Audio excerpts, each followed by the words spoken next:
I want to dye my hair green. Many of my friends have dyed their hair different colors. I don't mean normal hair colors like brown or black. My friends have dyed their hair orange, purple, and blue. I told my mother that I would like to dye my hair green. I explained to my mother that I would only use food coloring. The green would not last forever. My mother said that dyeing your hair was a silly fad. She said that I would not look good with green hair. I said that if I couldn't dye my hair green, maybe I could get a nose ring. My mother said no. I said that maybe a tattoo on my arm would be nice. My mother said, no way. My mother said that she did some crazy things when she was a young girl. She said that she used to iron her hair to make it straight. That sounds quite boring to me. My friend Joan came over. Her hair is dyed bright pink. My father said, nice hair, Joan. I don't think that he really meant it. My mother says that when I am an adult, I can dye my hair whatever crazy color I like, but for now, she would like me to leave my hair its natural color. I tried to tell her that all my friends were doing it. My mother asked, if all your friends were jumping off a cliff, would you do it too? I said, no. I think I'll have to wait to have green hair, but maybe by the time I'm old enough to dye my hair green, I won't want it that color. My mother says that fads change all the time. One day, something might be popular, and the next day it's not in style at all. I'll just have to live without green hair for now. I wonder what the fad will be next month. Why do people dislike other people? Some people don't like other people just because they look different. I think that is silly. I don't think that it is fair to judge someone by the way they look. Some people look very nice, but they are mean or cruel. Some people look very ordinary, but they are incredibly nice. I remember when I was in grade 1. I saw a girl across the room. She had a mean look on her face. I thought to myself that she was probably not a very nice person. I stayed away from her and played with the other children. Then we had to play a game, and the teacher said that she would pick partners for us. The teacher picked the girl with the mean face as my partner. I didn't think that the game would be much fun at all with a partner who seemed as mean as that girl. I walked up to her and said hello. The girl's face changed. She smiled at me, and she began to talk to me. Her mean face disappeared. We had lots of fun playing the game. We laughed a lot and enjoyed each other's company. That girl became my best friend. Now, when I look at her, I see what is inside her. Sometimes she doesn't smile, but I know what she is like. She is a kind and funny person. I have learned that you can't judge a book by its cover. It is not fair to dislike someone just because they don't look like you want them to look. You have to get to know a person. It doesn't matter to me what color a person's skin is. It doesn't matter to me if they are short or tall, skinny or fat, or happy or sad looking. I judge people by how they treat me, and I try to treat people like I would want to be treated. The birthday gift. It is going to be my father's birthday. What can I give him? I don't have much money. I have looked all through the stores, and I have not found anything that I think he would like or that I can afford. I have thought very hard about what to buy for him. I thought that he might like some candy, but my father really doesn't eat many sweets. I thought that he might like a new shirt, but he has lots of clothes. I can't afford a new car or computer for him. I was watching him on the weekend. He cut the grass, washed the car, took out the garbage, weeded the garden, and watered the plants. I got an idea.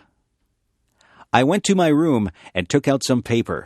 I cut out pieces of paper, and I wrote on them.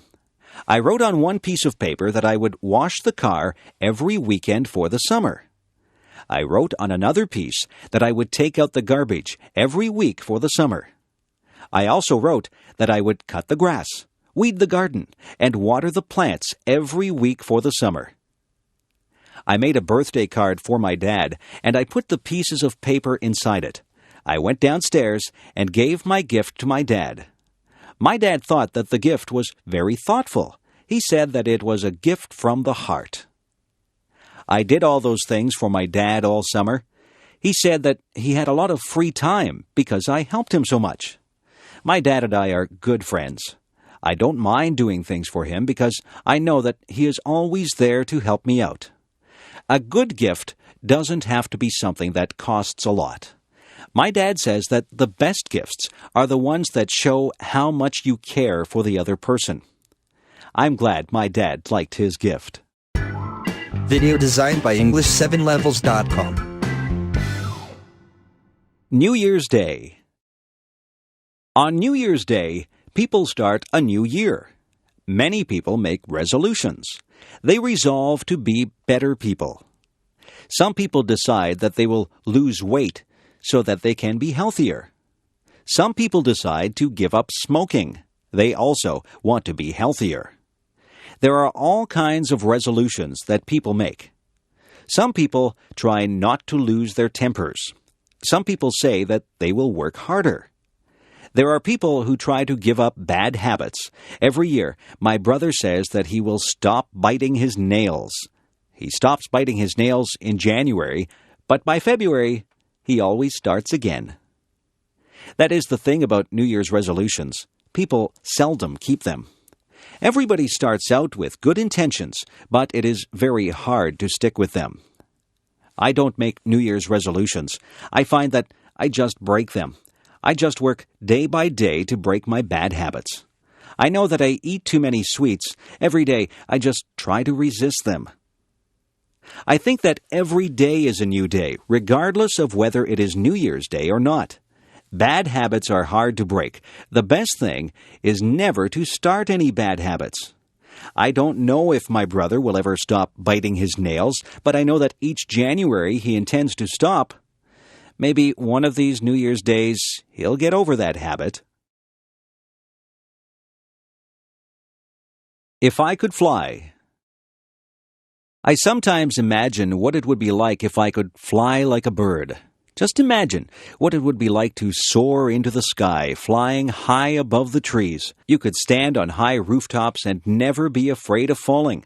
You would see so many things as you flew over rooftops and forests. You would feel incredibly free as you traveled from place to place, not bothered by road signs or traffic jams. If I could fly like a bird, I would start from my backyard and travel through town. I would look down on the houses and factories. When I got tired, I would land in a field and take a nap. I would travel above rivers and follow them as they wound along and emptied into lakes and oceans. I would fly above parks, and I would call out to the children as I flew high above them. I would dip and dive as I flew.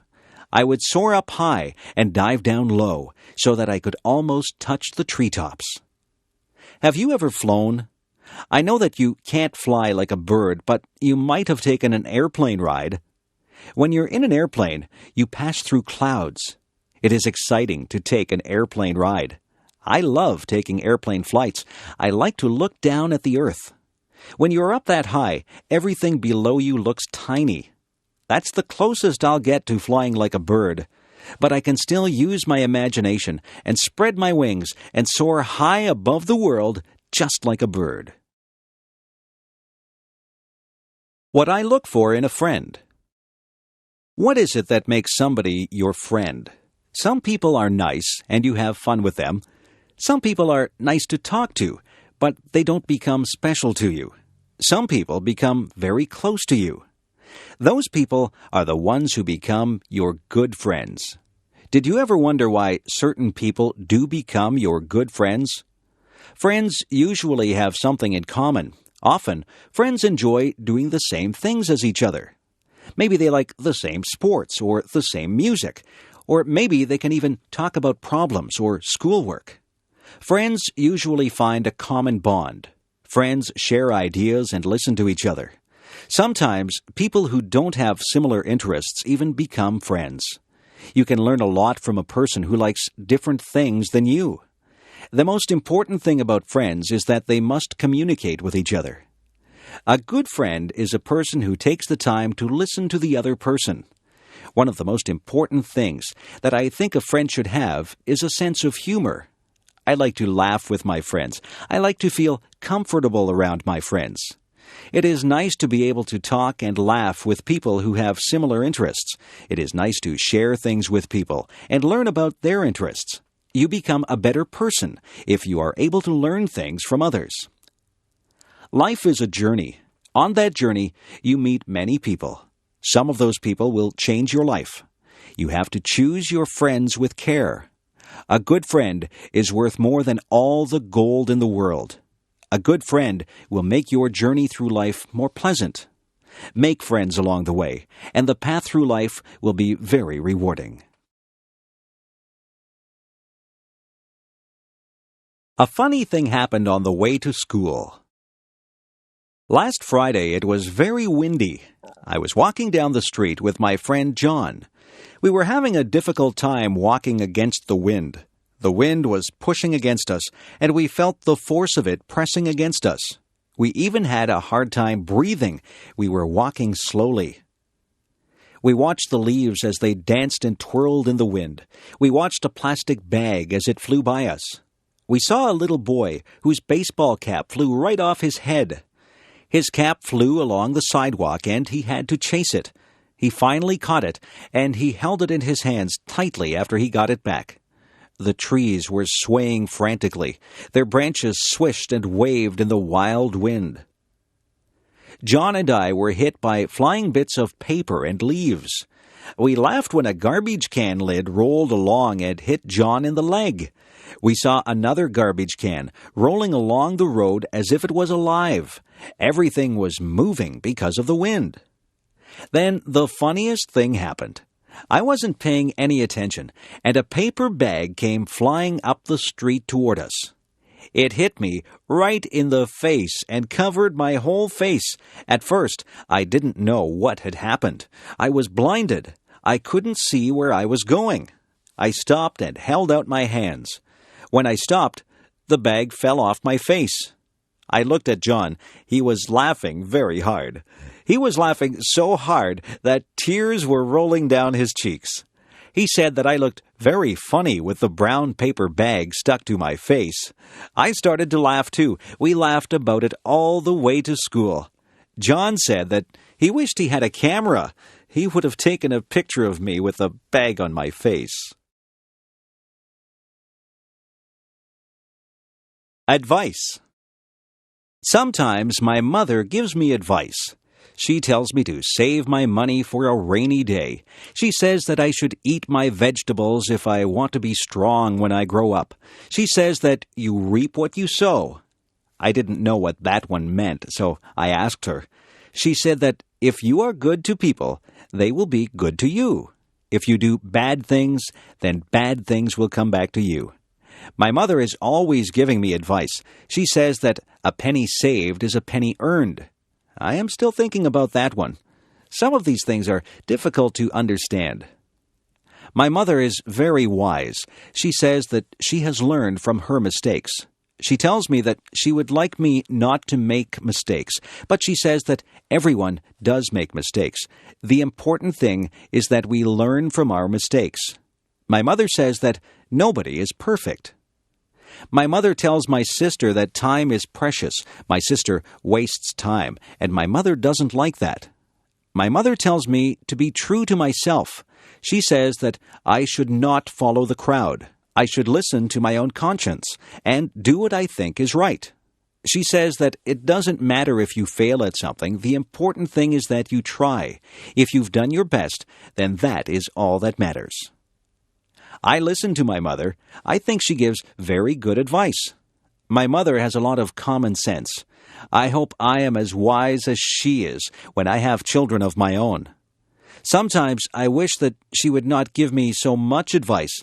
I think that I know what I'm doing. But in the end, I always remember what she has said, and I try to live by the standards that she has set for me.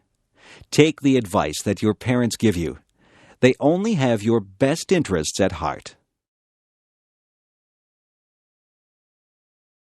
A trip to the hospital. I have to get my tonsils out. I'm not really happy about it, but I'm tired of being sick and having sore throats. I have to go to the hospital 2 hours before my surgery. My mother will go with me. The nurses will take my temperature and check my blood pressure. They will make sure that I am ready for my operation. I will be dressed in a white gown, and I will be wheeled down the hall to the operating room. I can't have anything to eat or drink for a long time before my surgery. My mother will walk down the hall with me. Then she will wave goodbye as they wheel me into the operating room. The doctor and the nurses will be busy in the operating room. They will be getting ready to perform my surgery. The doctor will say hello to me and tell me that he is going to put me to sleep. He will put something into my arm. He will tell me to count backwards from 10. I think that I will only say 10, 9, and then I will be fast asleep. I won't be awake for the surgery. When I wake up, I will be surprised that the surgery is over. My throat will hurt and I probably won't feel very good. My mother will be there with me. The nurses will give me a drink and try to make me comfortable. I won't be in the hospital overnight. I will go home later in the day. My parents will have to make sure that I have a lot to drink. I can't eat any hard foods or they will hurt my throat. I will sleep a lot because I will not feel very well for a couple of days.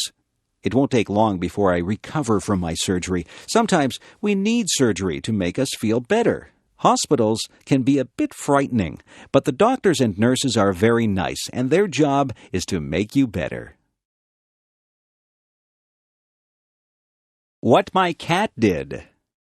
One day I was sitting in a chair drinking a cup of tea. My cat came into the room and sat on my lap. She was quite content, and she sat there purring. My cat likes to drink water, and sometimes she drinks milk. I would never give her tea to drink. Cats just don't drink tea. We were sitting there quietly when suddenly my cat stood up. She was looking at something on the floor. She crouched down low and got ready to pounce. I saw what she was looking at. It was a huge centipede. I think that centipedes are ugly. They have many legs and they move very fast. I would hate to have one crawl over me. My cat jumped to the floor and she ran over to the centipede. She was incredibly fast. I was surprised that she caught the centipede. She put her paw on it, and then she reached down and ate the centipede. The centipede must not have tasted very good. My cat got a funny look on her face, and she looked like she was trying to get a bad taste out of her mouth. I was thinking that I would be sick if I ate a centipede. My cat looked at me and jumped back up in my chair. She stuck her face in my teacup and took a big drink of tea. I was shocked. I had never seen a cat drink tea before. I think that the centipede must have tasted so bad that my cat just needed something to wash the taste out of her mouth. Guess what? I didn't finish my tea. I threw it out and washed out the cup. My cat has never had a drink of tea since that day. She has also never eaten another centipede. If a centipede walks by, she just pretends that she doesn't see it. If I was tiny. Imagine what life would be like if you were 2 inches tall. You would have to be careful that nobody stepped on you. You would have to watch out for cats, dogs, and birds. It would be very dangerous, but just think of the things that you could do. You could live in a dollhouse or even a shoebox. You could use a bottle cap for a plate. You would have to wear doll's clothes. A stamp would make a lovely picture to hang on your wall. You could hide in a mouse hole or a drawer. You wouldn't need much food. You could probably live comfortably on the crumbs that people would leave on the table. A thimble would make a good cup. If you went outside, the grass would seem like a jungle. An insect would be huge and frightening. A puddle would seem to be an ocean. You could cross the puddle in a paper cup and use a spoon for an oar. A matchbox would make a good bed with a handkerchief as a bedspread. You'd brush your hair with a toothbrush, but you'd never find anything small enough to brush your teeth with. You could take a ride on the back of a mouse. You wouldn't find any books that were small enough to read, but you might read the back of a pill bottle. You could ride in a toy car and have a soup bowl for a swimming pool. A leaf could be your umbrella, and a mitten would make a great sleeping bag. If you used your imagination, you could think up something to use for almost all your purposes. Being small might be fun, but then again it would be frightening. I'd be afraid of my pet cat. I wouldn't want a book to fall on me. I would be afraid of being swept away by a big gust of wind. I think I'd rather be my size. If I were a giant. If I were a giant, I wouldn't be able to fit in my house.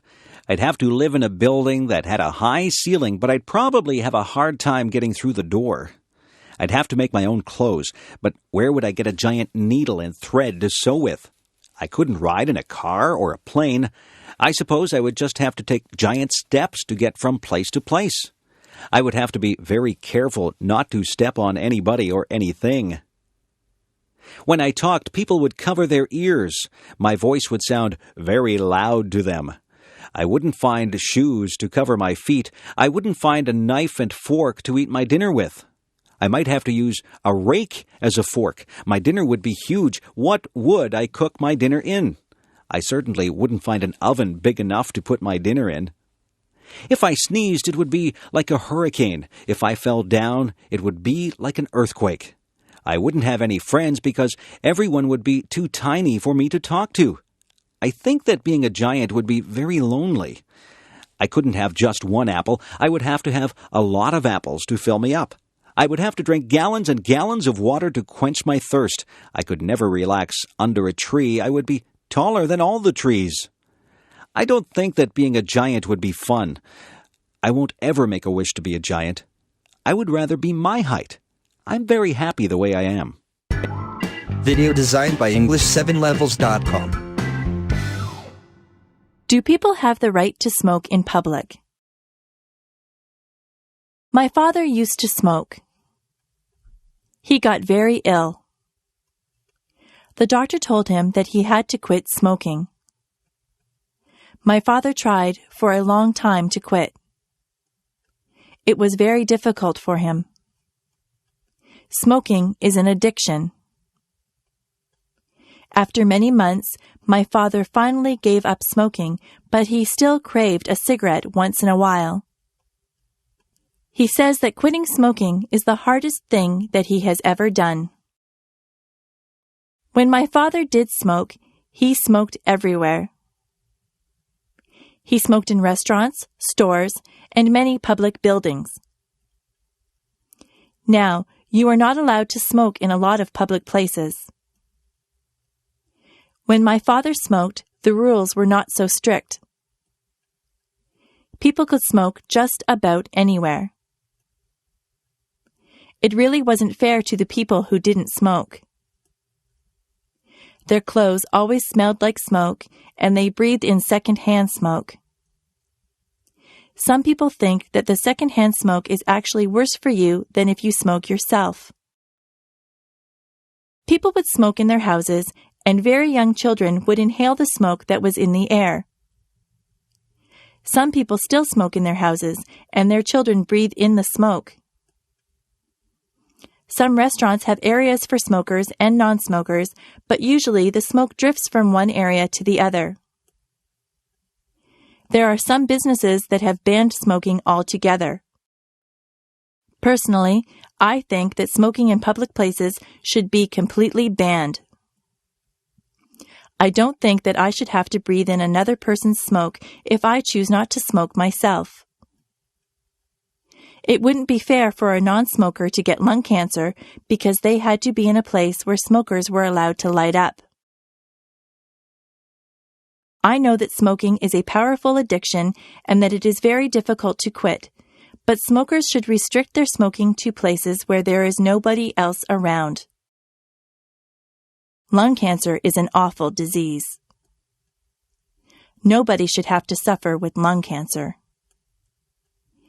People should be educated about the dangers of smoking. Smoking should be banned in public places, but eventually I would like to believe that fewer people will smoke. It would be nice to live in a smoke-free environment. My favorite bedtime story. Every night when I was little, my mother would read me a bedtime story. My favorite story was Tom's Midnight Garden. This was a story by Philippa Pierce. It was quite a long book, and it took quite a few nights for my mother to read the entire book to me. In Tom's Midnight Garden, Tom moves to the city to stay with his aunt and uncle. He is very bored at their apartment. They have no children, so Tom has nothing to do. One night, the clock strikes 13 times. Tom knows that this is impossible. A clock can only strike up to 12 times. He sneaks downstairs and goes outside. When he goes outside, there is a wonderful garden that wasn't there the day before. The next day, Tom goes outside and finds there is no garden. The garden only seems to appear at night. Every night, Tom slips out to this wonderful garden and meets some people in the garden. He meets a girl named Hattie. Hattie and Tom become very good friends in this garden. Some very strange things happen in this book. There are some coincidences that keep you guessing about what is really going on. The surprise ending is wonderful. I really enjoyed Tom's Midnight Garden, and I was very sad when my mother and I came to the end of the book. I felt that I had visited the magical garden with Tom. It is a book that I will remember all my life. If I found a magic lamp. If I was walking down the beach one day and I happened to bump my toe on a magic lamp, I would pick it up and rub it. If it was a real magic lamp, but I don't believe that there really is a magic lamp, a genie would pop out in a cloud of smoke and he would call me Master. He would say that he would grant me 3 wishes. I would have to think very hard about those wishes because I wouldn't want to waste them. I don't think I'd want millions of dollars. Money doesn't buy happiness, or so they say. I might wish for good health, because if your health isn't good, you won't be able to enjoy anything. Some people might wish for beauty, but beauty is only skin deep. Some people would wish for a mansion or a beautiful car or a big boat. I don't want any of those things. Some people would want fame. Some people would want talent. Some people would wish for happiness. That might be a good thing to wish for. Yes, maybe I'd wish for health and happiness, but what would my 3rd wish be? I could wish for something enormous, something global. I could wish for world peace. That would be a wonderful thing if somebody could grant me that. Yes, that would probably be my 3rd wish. It's too bad there aren't any genies inside magic lamps. I won't get my 3 wishes. I can still work toward getting my wishes. I can eat well and exercise to stay healthy. I can be involved with a lot of things and be with my friends to stay happy. I can volunteer my time to different organizations to help achieve world peace. I can do my fair share in my community to help others. That's how I can get my 3 wishes, not through a magic lamp. I can only get what I want through self-determination and hard work. That is the key to getting your wishes fulfilled. Superstitions. I am not superstitious, are you? Yesterday was Friday the 13th. Some people think that Friday the 13th is an unlucky day. I think that it is just like any other day. Some people believe that if a black cat crosses your path, you will have bad luck. I don't believe that either. My mother always gets upset if I open an umbrella in the house. She says that is bad luck. She is probably right about that one because an open umbrella would take up a lot of space and you might knock things over. If your left hand is itchy, you are supposed to get money. I have had an itchy left hand before, but I haven't received any money because of it. It is bad luck to walk under a ladder. That is probably true because you might knock somebody off the ladder or have a can of paint fall on top of you. If you are acting in a play, it is bad luck if someone says, "Good luck" to you. This is very confusing. You are supposed to tell an actor to break a leg. It doesn't mean that you want the actor to break his leg. It means good luck to the actor. Actors have a lot of superstitions that are very unusual. I am not superstitious. I don't believe in superstitions at all. It is just fun to learn about superstitions. Some of them are very old and have been passed down from generation to generation. I once did a project at school on superstitions. It was a very interesting topic, and I got a good mark for it. Help. Did you ever have to call for help? Were you ever in a situation that was an emergency? It is good to know what to do in case of an emergency. You should always know how to get in touch with the police and fire departments. I have read stories where very young boys or girls have called the police and saved their friends' or family members' lives because they knew just who to get a hold of. If you see a fire, you should call the fire department. A lot of tragedies have been prevented because the calls have been made quickly. It is important that emergency vehicles arrive very quickly. That is why those vehicles have sirens. When their sirens go, it means to get out of the way. Policemen, firemen, and ambulance attendants are trained to handle very difficult situations. They often save people's lives. They go through a lot of training to become good at what they do. They never panic in emergencies. For your part, you should keep emergency numbers near the phone or know what the emergency numbers are. Where I live, there is a special number that you call for any emergency.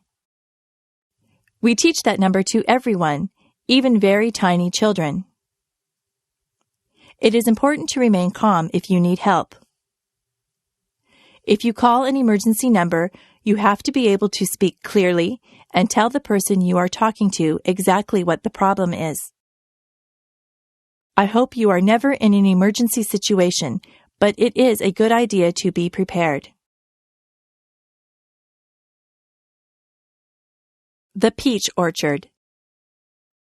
When I was very young, I lived near a peach orchard.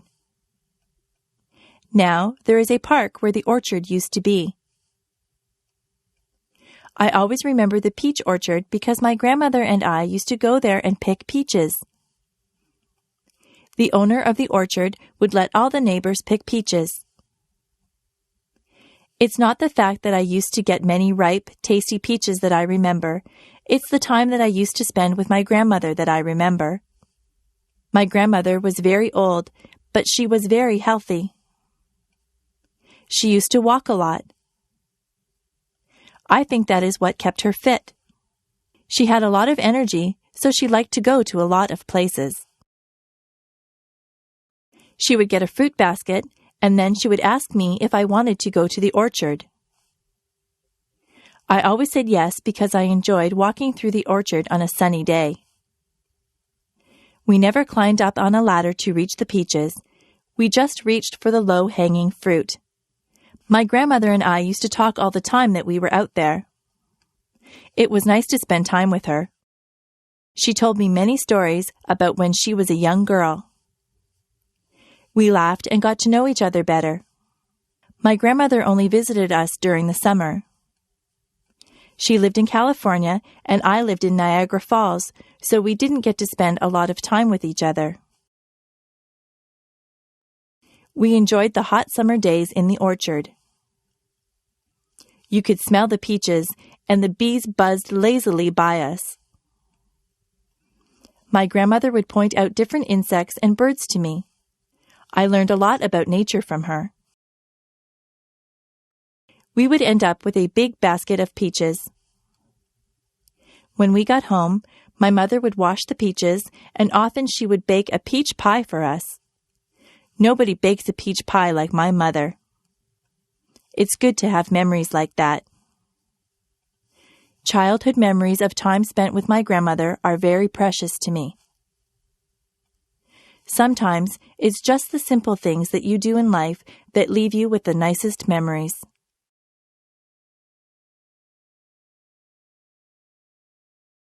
Learning to dance. I went to England with my mother. She used to be a singer in a band. We went to the hotel that she used to sing at. It was a big, fancy hotel. Some of the people that she knew when she sang in the band were still there. They remembered my mother, and they had a good time talking to her and remembering old times. Many people told me that I looked like my mother. In the hotel, they had a fancy hall where they had ballroom dancing. I am not used to that kind of dancing. I always dance to rock music. A man told me that he would teach me how to dance. It looked very easy. I held one of his hands and put my other hand on his shoulder. He told me exactly how to move my feet. I was very clumsy and I stepped on his toes. He was patient with me and he counted 1, 2, 3. I tried to waltz with him. I would start out pretty well, but then I would get mixed up and stand on his toes again. The man laughed about it. I told him that I wasn't a very good dancer, but he said that I was good for a beginner. I think he was just being polite. The man asked my mother to dance. My mother is a very good dancer. I didn't know that about her. She never stepped on the man's toes once. The man thanked us for dancing with him, and I thanked him for giving me dancing lessons. I don't think I'll ever be very good at that type of dancing. Each generation has a specific type of dancing. The way that I dance is different from the way that my mother dances. The way that I dance doesn't involve moving your feet too much. I'm not too good at fancy steps.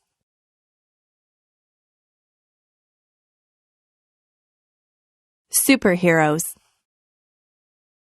When my brother was very young, he loved superheroes. He collected plastic figures of all the superheroes. I think he had every superhero figurine that there was. He used to tie a towel over his shoulders and run through the backyard. He pretended that he was rescuing people. One time he stood on the roof. He really thought that he could fly with his superhero cape on. He would have hurt himself if he had jumped. My dad saw him and told him to get down. My dad explained to my brother that superheroes are not real. Real people cannot fly from rooftops. My brother was disappointed.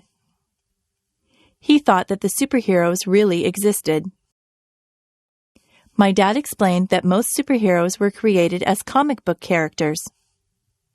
Somebody used their imagination to make them up, and then an artist drew them. My brother was not impressed. He said that he wanted to meet the superheroes. My father told him that he might meet someone dressed up as a superhero, but it wouldn't really be a superhero in the costume.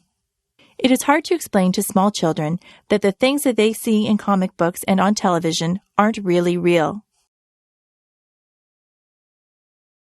My brother still pretends that he is a superhero.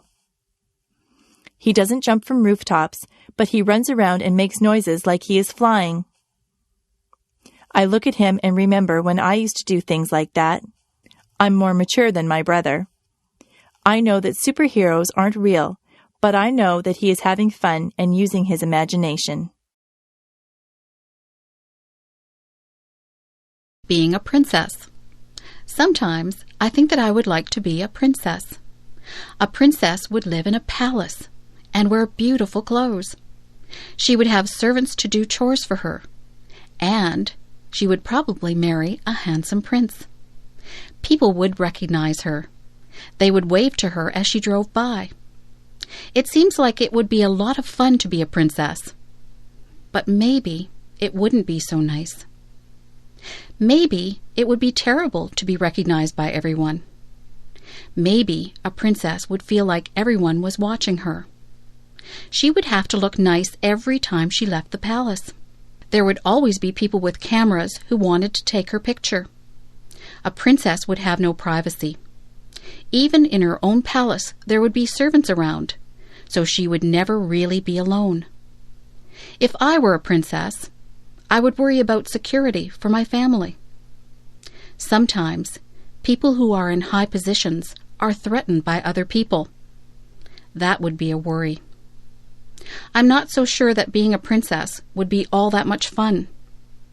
I think it might be better to be just a normal person like me. I don't have to worry about looking wonderful all the time. People don't follow me around and take my picture. Whenever you see a picture of a princess, she is smiling.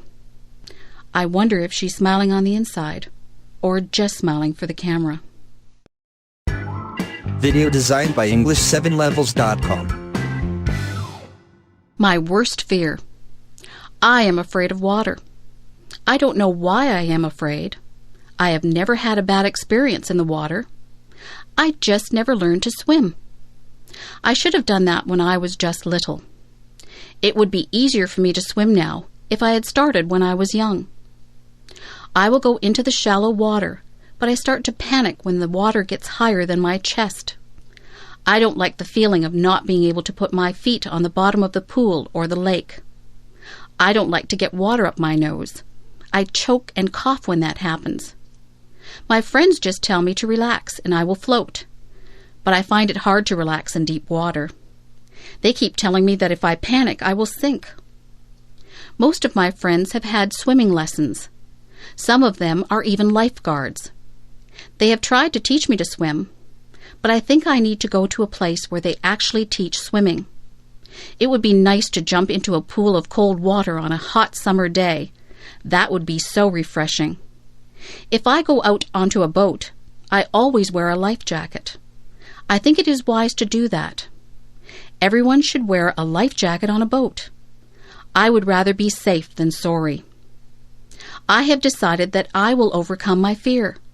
I will go and take swimming lessons. I have a goal.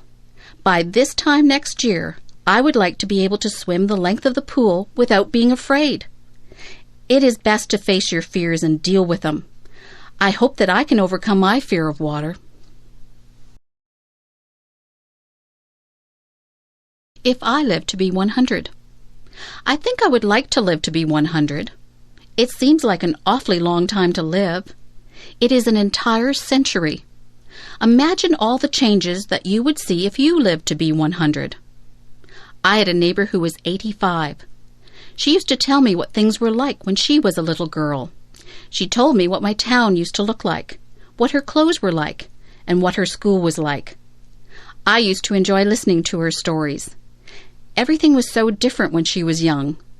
Listening to her was like having history come to life. I used to try to imagine what life was like for her back then. If I was 100, and I had grandchildren and great-grandchildren, I would tell them stories about my childhood. I would hope that I had a good memory so that I could remember everything. If I do want to live to 100, I'll have to have a healthy lifestyle. Not too many people live to be that old. If I do get to be that old, I hope I'll still be mentally alert and physically agile. In my country, the Prime Minister sends a letter of congratulations to anyone who has their 100th birthday. People who live to be 100 are very special. Maybe in the future, with better medical care and healthier lifestyles, more people will live to be 100. If I live to be 100, I'll have a birthday cake. But I won't put 100 candles on the cake.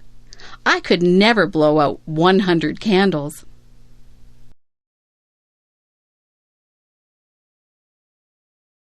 What I like most and least about myself. I was trying to think up the best and the worst things about myself. I think the best thing about me is that I am very friendly. I have a lot of friends, and they all like me. I try to be good to my friends. I don't often have arguments with people. I think that I am quite easy to get along with. The worst thing about me is that I sometimes feel sad. Sometimes I don't feel sad for any particular reason. I just get into moods where I am depressed. Sometimes there is a reason to be sad. I was sad when my pet frog died. I was sad when I lost my favorite baseball card. On those days, I'm still nice to my friends, but inside I feel like there is a heavy weight in my chest. I think that everyone feels sadness sometimes. I try to do things that make me happy whenever I get into one of my sad moods. Last Saturday, I felt a bit sad, so I called up my friend John and asked him if he wanted to go to the movies. We went to a comedy. We laughed all the way through the movie, so that by the time the movie was over, I didn't feel sad anymore. My friendliness is my best trait, and my sad moods are my worst traits. I have to work at getting over my sad moods more quickly. Being sad doesn't do anyone any good. There is no use in feeling sorry for oneself.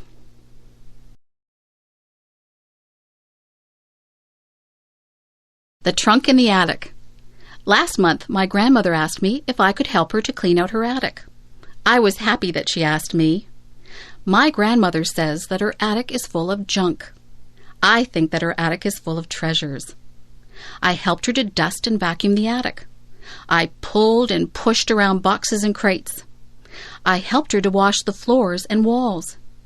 My favorite thing that I did was to sort through the old trunk that she had up there. The trunk had a rusty latch on it. It was a bit difficult to open, but my grandmother got a knife and pried the latch open.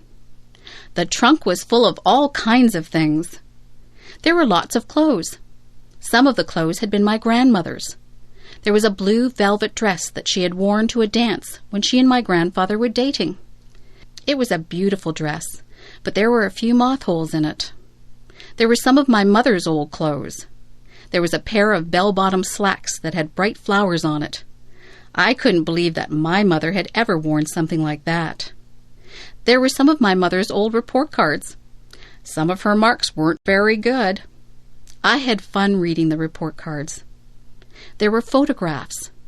There was a picture of my grandparents holding my mother when she was a baby. There was an old baseball glove that one of my uncles had owned. There was even one of my old dolls in there. One of her legs was missing. My grandmother said that I was rough on my dolls when I was little. I should have taken better care of my toys. There was even some old jewelry. I tried on some of the old clothes and jewelry. I told my grandmother that I liked looking through old things. My grandmother told me to keep whatever I wanted. She said that it was all junk. I still say that her trunk was full of treasures. Hot and cold. I notice that whenever it is summer, people complain about the heat. But whenever it is winter, people complain about the cold. It seems that people are never satisfied. I don't like the winter. It is usually much too cold for me. My teeth chatter and my fingers turn numb whenever the weather gets cold. It is hard for me to warm up once I start to freeze.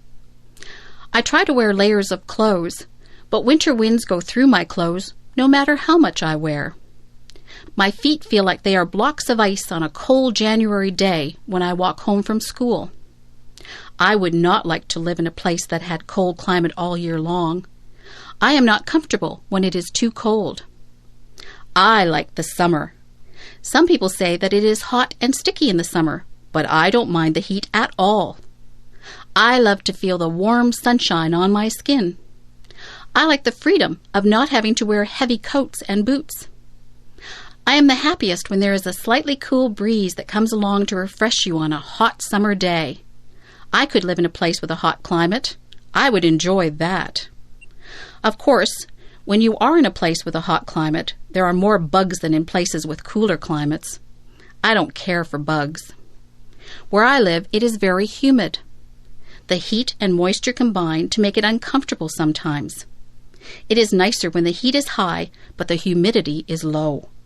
It would be better if I lived somewhere where it was hot, but not humid. That would be just perfect. Walk a mile in my shoes. Have you ever heard the saying, walk a mile in my shoes? I think it's a very good saying. Do you know what it means? It means that before you judge someone, you should put yourself in his or her position. For example, if someone was running in a race and they did very poorly and came in last, it wouldn't be fair to say, oh, he's just a terrible runner. You would have to look at all the circumstances that made the person lose the race. Maybe they pulled a muscle in their leg the day before.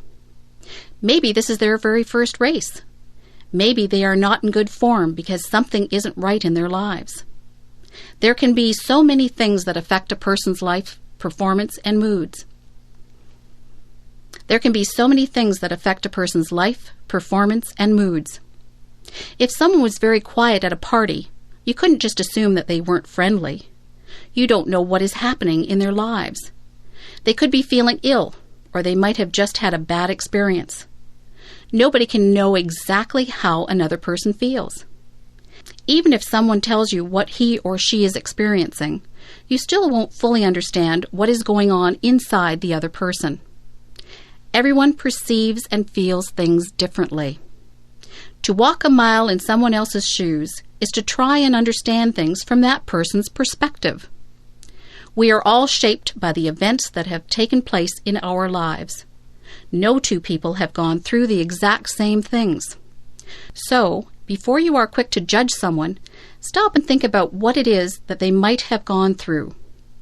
You won't always understand why people do what they do, but you can try to understand and put yourself in their position. If I could go back in my life. If I could go back in my life and do some things differently, this is what I would do. I would not waste so many hours in front of the television set. I would get out and enjoy my life rather than watching actors in shows. I would be a little more considerate of other people. I would realize that my mother has more to do than pick up after me. I would pay more attention in school. Tests are easier when you have paid attention rather than fooling around in class. I would save more money rather than spend it on useless things. I would read more. Reading is enjoyable, and it opens the doors into all kinds of wonderful places, both real and imagined. I would learn to play an instrument. Music is always appreciated if it is played well. I would eat better foods. I would try to stay healthy through my diet and exercise. I would take more pictures, and I would keep a journal. Memories are very precious. I would take the time to listen to what people have to say. People appreciate a good listener. I would take the time to enjoy each day as it comes. Sometimes I am so busy looking forward to what is coming up that I don't take the time to enjoy the day that I am living in. That's what I would do if I could go back in my life. In fact, I think I'll just make a habit of doing all of those things all through my life. Joking. Joking is good. Jokes can be very funny. Jokes can also be hurtful. Jokes can be tasteless too. It is not an easy thing to find jokes that do not offend anyone. Some jokes make fun of different races. Those jokes are not funny. They are hurtful.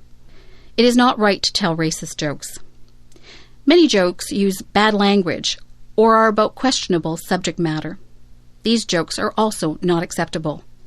Many people are highly offended by rude jokes. What some people find funny, others will not. Comedy is a very personal thing. Some people like slapstick comedy. That is the kind of comedy that the Three Stooges use. Some people like very subtle humor. Some people will laugh at just about anything. Sometimes it is not appropriate to laugh, but you feel like laughing anyway. Did you ever see anyone fall down?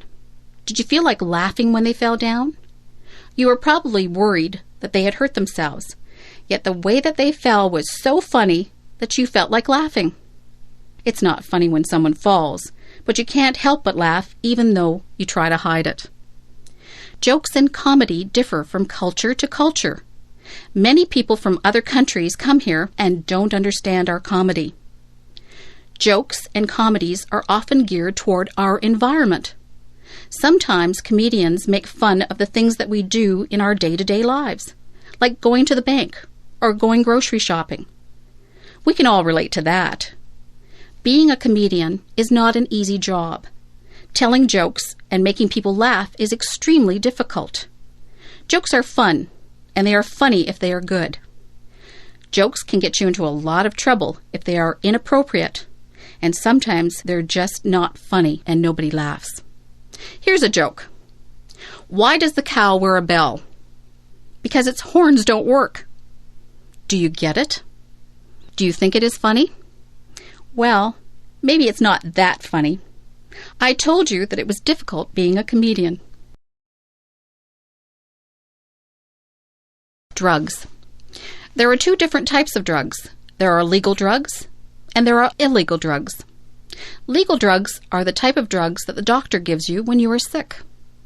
Illegal drugs are the drugs that people sell on the street. Illegal drugs are very dangerous. If someone ever wants you to try any type of substance that you are not sure about, you should always say no. People who sell drugs on the street are criminals. If they get caught, they will be sent to jail. They sell drugs to get money. They don't care that people's lives are ruined from taking drugs. If you take illegal drugs, you can become addicted to them. That means that you just have to have the drug no matter what. Some people steal from other people to get money to buy drugs. Drugs affect your mind. If you take drugs, you will not be able to think clearly. Your marks in school will drop. Your memory won't be very good. Your personality won't be the same. It is very unfortunate that some people do try drugs. They think that it won't hurt them. They are wrong. If you are smart, you will stay away from all drugs, except for the ones that the doctor gives you. Drugs are just bad news.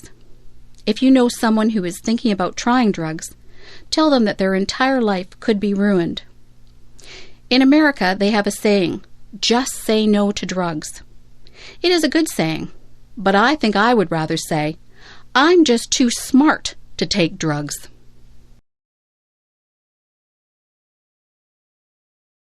Divorce.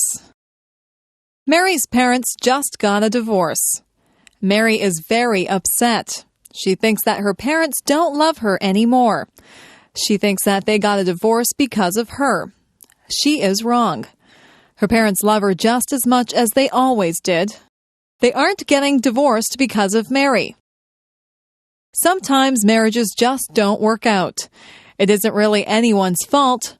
Marriage isn't easy. It is hard for two people to stay together for a lifetime. Sometimes people change as they get older and they move on. Some people have perfectly good marriages and they stay together for their entire lives.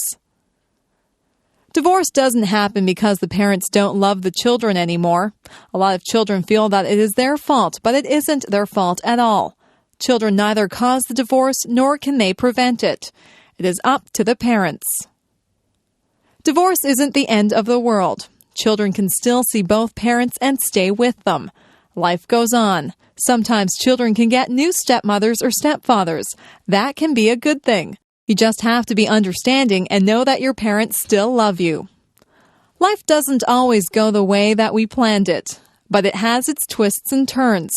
Life is an adventure. If your parents get a divorce, just be understanding. Know that they love you and that this is a hard time for them. It is a hard time for you too, but these things have a way of working themselves out in the end. If my fish could talk.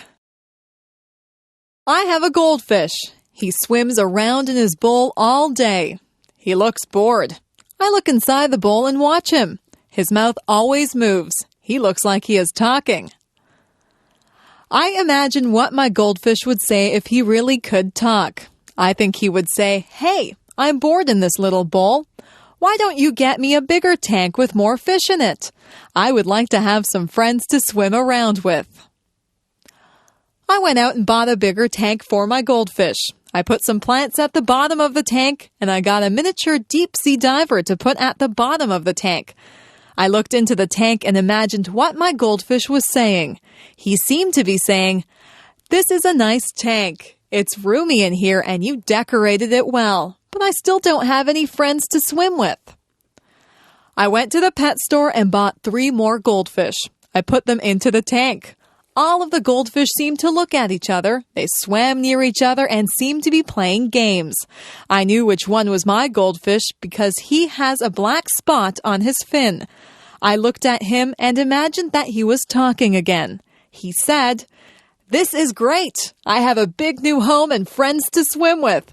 These are nice goldfish that you brought home for me. Thank you." Goldfish can't really talk. I know that. I just like to pretend that my goldfish talks. He seems very happy now with his nice new home and his new friends. I don't think goldfish can smile either, but it looks like my goldfish has a smile on his face. The best teacher. I have had a lot of teachers. Some of them were good and some of them were boring. There is one teacher whom I remember very well. He is the best teacher that I ever had. His name was Mr. Alban. He was a history teacher.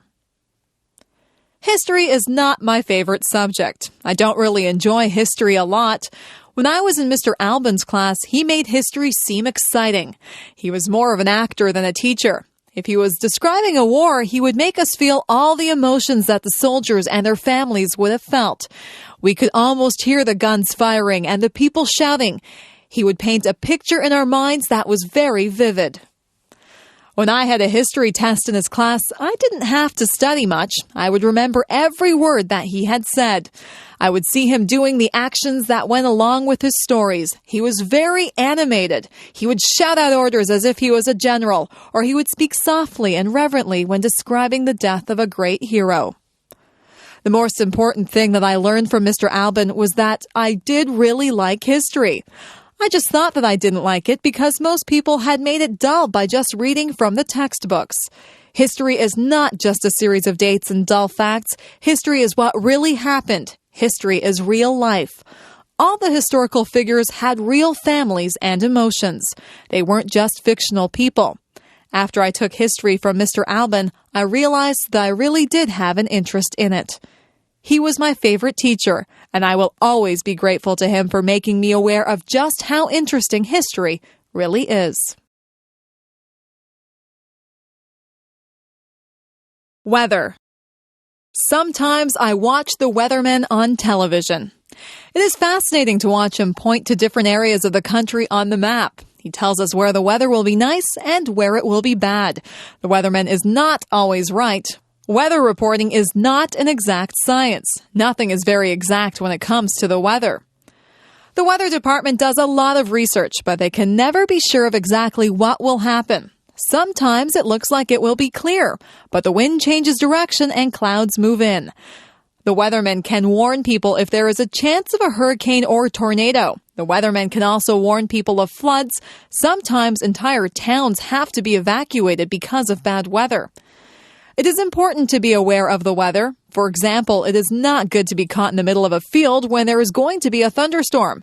You might want to take extra precautions if there is going to be a heavy snowstorm. You would need to be in a secure place if a hurricane or tornado was predicted. You might want to cancel a picnic if you knew that it would rain that day. The weather affects us in so many ways. Some people are really affected by dull, cloudy days. If there are no sunny days, they become very depressed. Heavy air pressure can cause some people to have headaches. Weather affects all of us in one way or another. It is always a topic of conversation. People often say things like, "Hello, it's a beautiful day today." Often we plan our lives and activities around the weather. So if you are planning on walking home tonight, keep an eye on the sky. Are those rain clouds up there? You might need an umbrella. Video designed by EngLish7levels.com. How to avoid catching a cold. How many colds do you catch in a year? Most of my friends catch quite a few colds. They cough, sniffle, and sneeze. They carry around tissues and blow their noses all the time. Their eyes water and they have scratchy throats. I don't get many colds. In fact, I can go for a whole year and never catch a cold. This is why I consider myself an expert on how not to catch a cold. I'll tell you how to avoid catching a cold. I think that you need to take a lot of vitamin C. I eat a lot of fruits and vegetables. I drink fruit juice too. I also take vitamin C pills.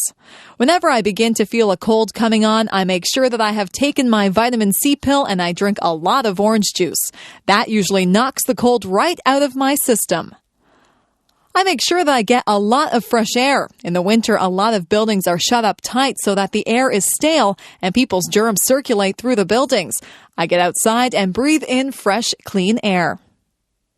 If somebody is rude enough to cough or sneeze right in front of me without covering his or her mouth, I just hold my breath for a second. I'm not sure if this works or not, but I don't want to breathe in anybody's cold germs. Many germs are passed through hands. It is important to wash your hands thoroughly if you touch anything in a public place. If I hold a banister while I'm walking down the stairs, I think of all the people who have used that banister, and I make sure that I wash my hands before I eat. Doorknobs also have a lot of germs on them. Money is another thing that is passed from hand to hand and is covered with germs. Sometimes I see people stick money into their mouths. Just think of all the germs that you would be putting into your mouth if you did that. If you just give it a little bit of thought, you can avoid a lot of germs that cause colds. If you eat good food and stay fit, your body will be able to fight off the germs that causes colds and other diseases. It is not always possible to avoid colds, but if you do catch a cold, drink plenty of fluids and get a lot of rest. The future. I sometimes wonder what life will be like in the future. Life has changed so much in just the past few years. I'm sure that there are still big changes that are coming. Do you think we'll still drive cars? Maybe we'll get into computerized vehicles that we won't have to drive. We'll just push a few buttons and the vehicles will take us to wherever we have to go. Maybe there won't be roads. We might just fly through space to get where we want to go. Instead of telephones, we'll just use our computers. We'll be able to see each other when we talk. That type of thing is already happening. Maybe we won't have to cook our meals. We might be able to push buttons to order whatever we want. A nice roast beef dinner or an ice cream sundae might just pop out of a machine. It would be nice to have a robot to clean the house for you. In the past few years, computers have been extremely important. People used to write to each other through the mail. Now people communicate so much more frequently through email. Most of my friends own computers. If we had all of these things to do the work for us, what would we do? We would still need people to program the computers. We could spend more time being creative rather than doing everyday chores. The future holds many surprises. I'm sure that technology will become even more and more amazing. When my parents were young, they had never even seen a color television. Nobody owned a computer. It doesn't take long for things to change a lot. Who knows what amazing things are in store for us? Giving a speech. I had to give a speech last week. I gave a speech to 300 people. I had to speak in front of a group of students. I had to tell them about a campaign that we were having to raise money for cancer research. Giving a speech can be a difficult thing. When you stand in front of a big crowd, you can get very nervous. Some people feel like they have weak knees. Their legs feel as if they are made of rubber. Their heart beats very hard inside of their chest. Their palms get sweaty. Some people even become short of breath. For some people, giving a speech is their worst fear. When you give a speech, everyone is looking at you. They are waiting to hear what you have to say. When you have 300 people looking at you, you have 600 eyes that are on you.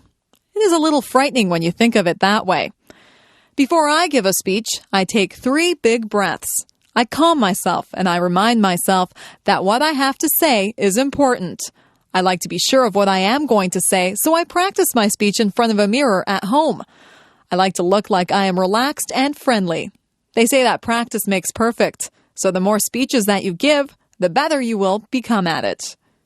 Whenever I have to give a speech, I imagine that the audience is just one big person. I look out into the audience until I find a friendly, smiling face. I focus on that person, and I pretend that I am just talking to them. I have become used to giving speeches. I am more relaxed now than I used to be. People tell me that I do not look nervous at all. I like to hear that. Sometimes I do feel a little flutter of nervousness, but I just ignore it and do the best that I can. Giving a speech is not as scary as it appears to be. Anyone can do it with a little practice. Moving to another country. My friend Steve moved to another country. He had lived in Canada all his life and he moved to Japan. Life in Japan was very different for Steve than what he was used to. At first, Steve suffered from culture shock. His whole life seemed different. He was not used to the way of life in Japan. Steve was not used to the large crowds of people that walked up and down the streets in Japan. In his hometown in Canada, the streets were fairly quiet. Steve had to get used to the food. In Japan, the people eat a lot of fish. Steve had never eaten much fish before.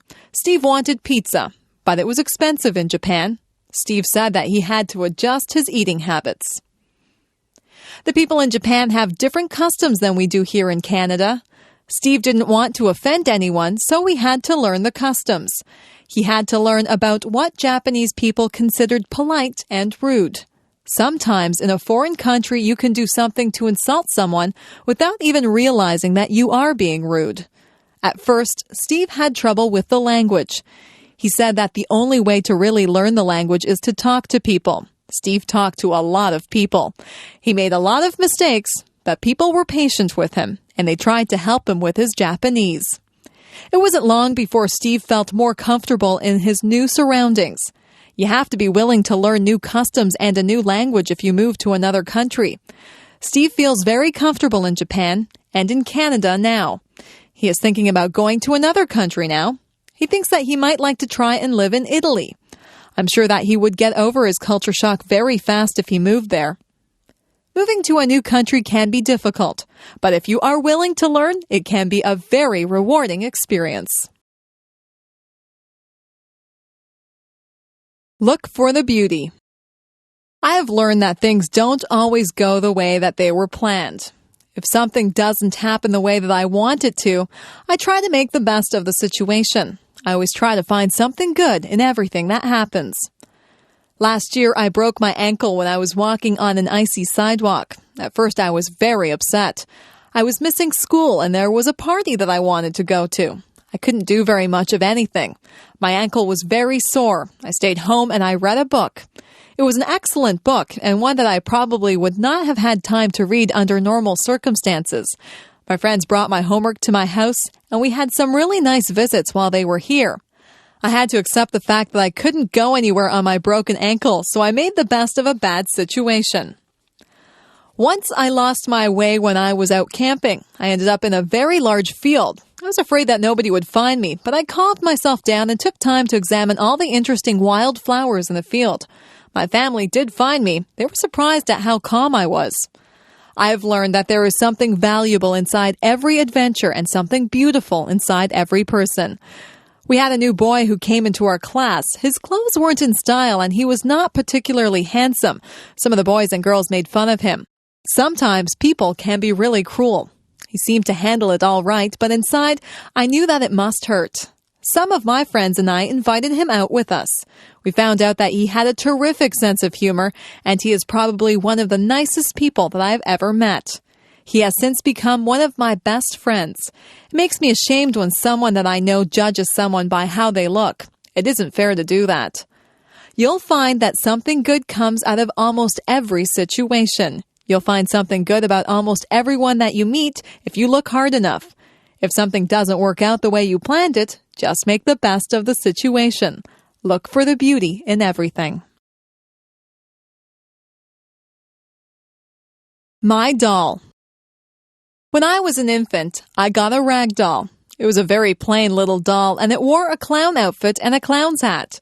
I used to take that doll to bed with me every night. I couldn't go to bed without my doll. My mother used to pretend that the doll was talking to me. She would make the doll dance and sing songs. I would talk to the doll. My mother would answer for the doll, but I was a baby, and I thought that the doll was actually talking to me. That doll was my best friend. I took her everywhere. One time I took her to a store with me, and I left her on a shelf in the store. We were halfway home when I realized that I didn't have my doll with me. I was very upset. My mother and I rushed back to the store. My doll was still there. I was so relieved. I hugged my doll and I promised myself that I would never leave her anywhere again. I couldn't imagine life without that doll.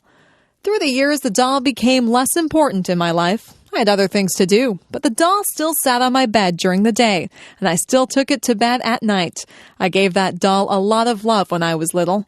In fact, I love that doll so much that she looks tattered and torn now. There are parts of her face and hands that are almost worn away. I had a lot of other toys when I was little, but none of them were ever so important as that doll. I don't play with toys anymore, but that doll is still in my room. She sits in a special chair in the corner. I'll always have that doll. No matter how worn out she is, I'll always keep her and cherish her as part of my early childhood. I am curious. I am curious about many things. I would like to find the answers to a lot of questions that I have. What holds the stars up in the sky? Why does ice form on the top of the lake when it is cold? Is there life on other planets? Why do we not fall off the face of the earth? How do caterpillars turn into butterflies? All of these things are mysteries to me. There are so many questions that are unanswered. I think I should go to the library and get a book to find out why people grow old. What makes a television work? I also want to know where electricity comes from. Who is the strongest person in the world? Who is the smartest person in the world? Why do some people have blonde hair and some people have black hair? Why do people in different countries speak different languages? Why do people have to die? Why are no two snowflakes alike? What makes people fall in love? What makes the rivers run? Why does the sun rise every morning? How did the oceans form? Why did the dinosaurs vanish from the earth? I wonder if I'll ever find out the answers to all of my questions. I think I'll have to study hard and stay in school to find out everything that I want to know. Some questions never get answered. It is good to be curious. People who are curious about things are the ones who learn a lot, and some curious people go on to invent things and make important discoveries. Creative people. Some people are just born to create. That's what I think. Some people just have the need to write stories, compose beautiful music, or paint pictures.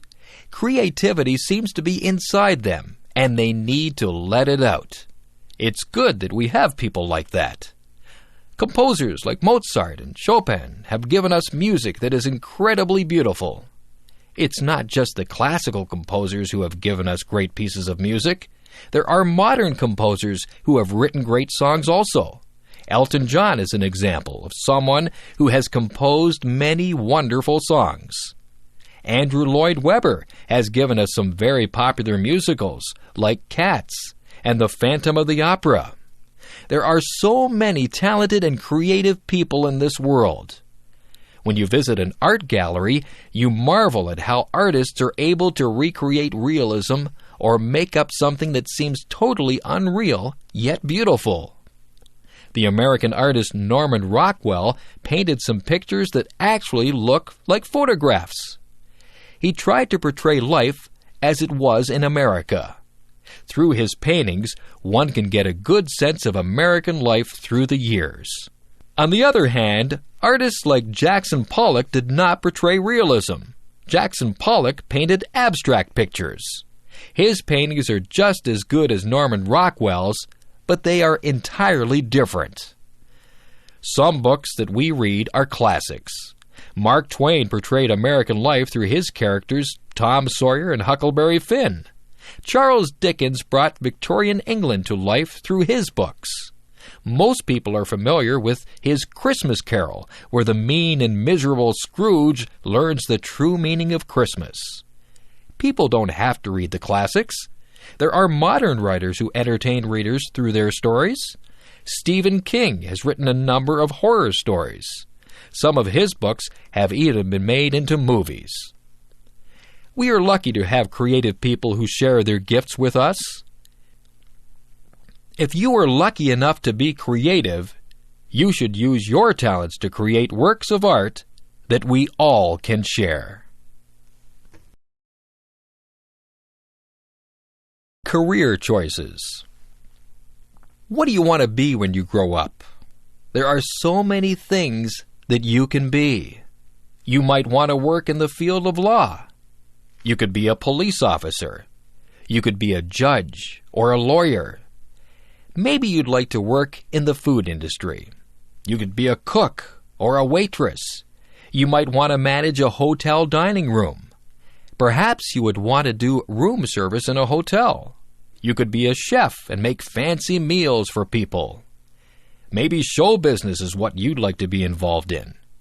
You could act in television shows or movies. You could sing or play an instrument in a band. If you like to help people, you could go into medicine. You could be a doctor or a nurse. You might be a surgeon and operate on people. There are other jobs in the field of medicine too. You could be an X-ray technician or a lab technician. It takes a lot of education to be a doctor. Maybe you would rather be a teacher. You could teach in a primary school or a high school. If you don't want to work with children, you could become a professor at a university. There are hundreds of other jobs to choose from too. You might want to fix cars or work in a store. You could be a dentist or a veterinarian. You could be a janitor or a zookeeper. There are so many jobs that I just can't name them all. Maybe you'd like to be a minister or an organist at a church. You could be a babysitter or a shop clerk. You might be interested in being an astronaut or a baker. You could work in a bank or at a shop. You could work on a construction crew and build roads and houses. Maybe you'd rather decorate the houses, so you could become an interior decorator. You could cut hair or be a driving instructor. The list is endless. There are even jobs that you may never have heard about. The choice is yours. You just choose whatever you want to be and do your best to become that. I could go on forever. You could work in a library. You could be a factory worker or a fisherman. You could make clothes or build bridges. You could wash windows or be a bricklayer. The possibilities are endless. I need glasses. I have been having trouble seeing the blackboard. Everything is blurry. I keep getting headaches. I told my mother about it, and she made an appointment with the optometrist. I went to a place where they made me read words and letters on a chart. Some of the words were big. and some were very small. I tried to read everything, but sometimes I couldn't see some of the small letters. The optometrist would cover one of my eyes while I read the chart. Then she would cover my other eye. She even put some drops in my eyes. I asked the optometrist if I had passed or failed the test. She laughed and said it wasn't that kind of test that you passed or failed. She was just trying to find out if I needed glasses. I did need glasses. My mother and I looked around. There were many pairs of frames. I wanted something that was in style. I tried on many pairs of frames. Some of them looked good on me, and some of them looked really funny on me. I finally chose a frame that was my favorite. I gave them to a lady who did some measurements. She told me to come back on Friday to get my glasses. On Friday, I got my glasses. My friends liked them. They said I looked smart in my glasses. I wore them to school on Monday, and I was able to see the blackboard clearly. I didn't realize how much I hadn't been able to see. Now I don't get headaches anymore. I'm glad that I have my glasses. Everything is a lot clearer now. I am clumsy. My mother says that I am clumsy. My father says that I am clumsy. I know that I am clumsy. I do things all the time that are clumsy. I fall down for no reason at all. If there is a crack in the sidewalk, I will be sure to trip on it and fall down. If I carry a plate of food in the cafeteria, I almost always either drop it or bump into someone with it. I don't try to do these things. It just happens. When I drink juice, I miss my mouth and get juice all over my shirt. I always have something spilled on my clothes. Last week I opened a jar of peanut butter. The jar flew out of my hands and landed upside down on the floor. There was a big glob of peanut butter on the floor. Yesterday I knocked over the sugar bowl. There was a big sticky mess on the floor. I bump my head when I get into the car. I rip my pants on things. I lose my money out of my pockets. I step on the cat's tail. I always feel bad when I do that because the cat thinks I don't love her. I don't mean to do these things. I am just a clumsy person. My parents tell me to slow down. I am always in a hurry. Maybe that's why I'm so clumsy. Maybe it's just a stage that I'm going through.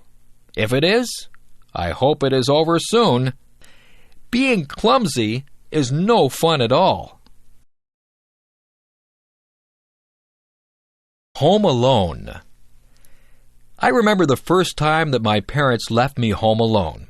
I was very grown up, and I thought that I would be just fine. I was fine for a while. I watched television and had something to eat. I called my friend on the phone, and we talked for a while. Then I sat down to read a book. The house was quiet, very quiet. I found myself listening very carefully. I heard a tap, tap, tapping noise. I wondered where it was coming from. It seemed to be coming from the window. I turned out the lights so that nobody would see me, and I peeked out the window carefully. I was expecting to see a robber tapping at my window. There was nobody there. It was just a tree branch swaying in the breeze and tapping at my window. I felt silly. I turned on the lights and sat back down to read my book. A few minutes later, I heard some creaking noises. I listened carefully.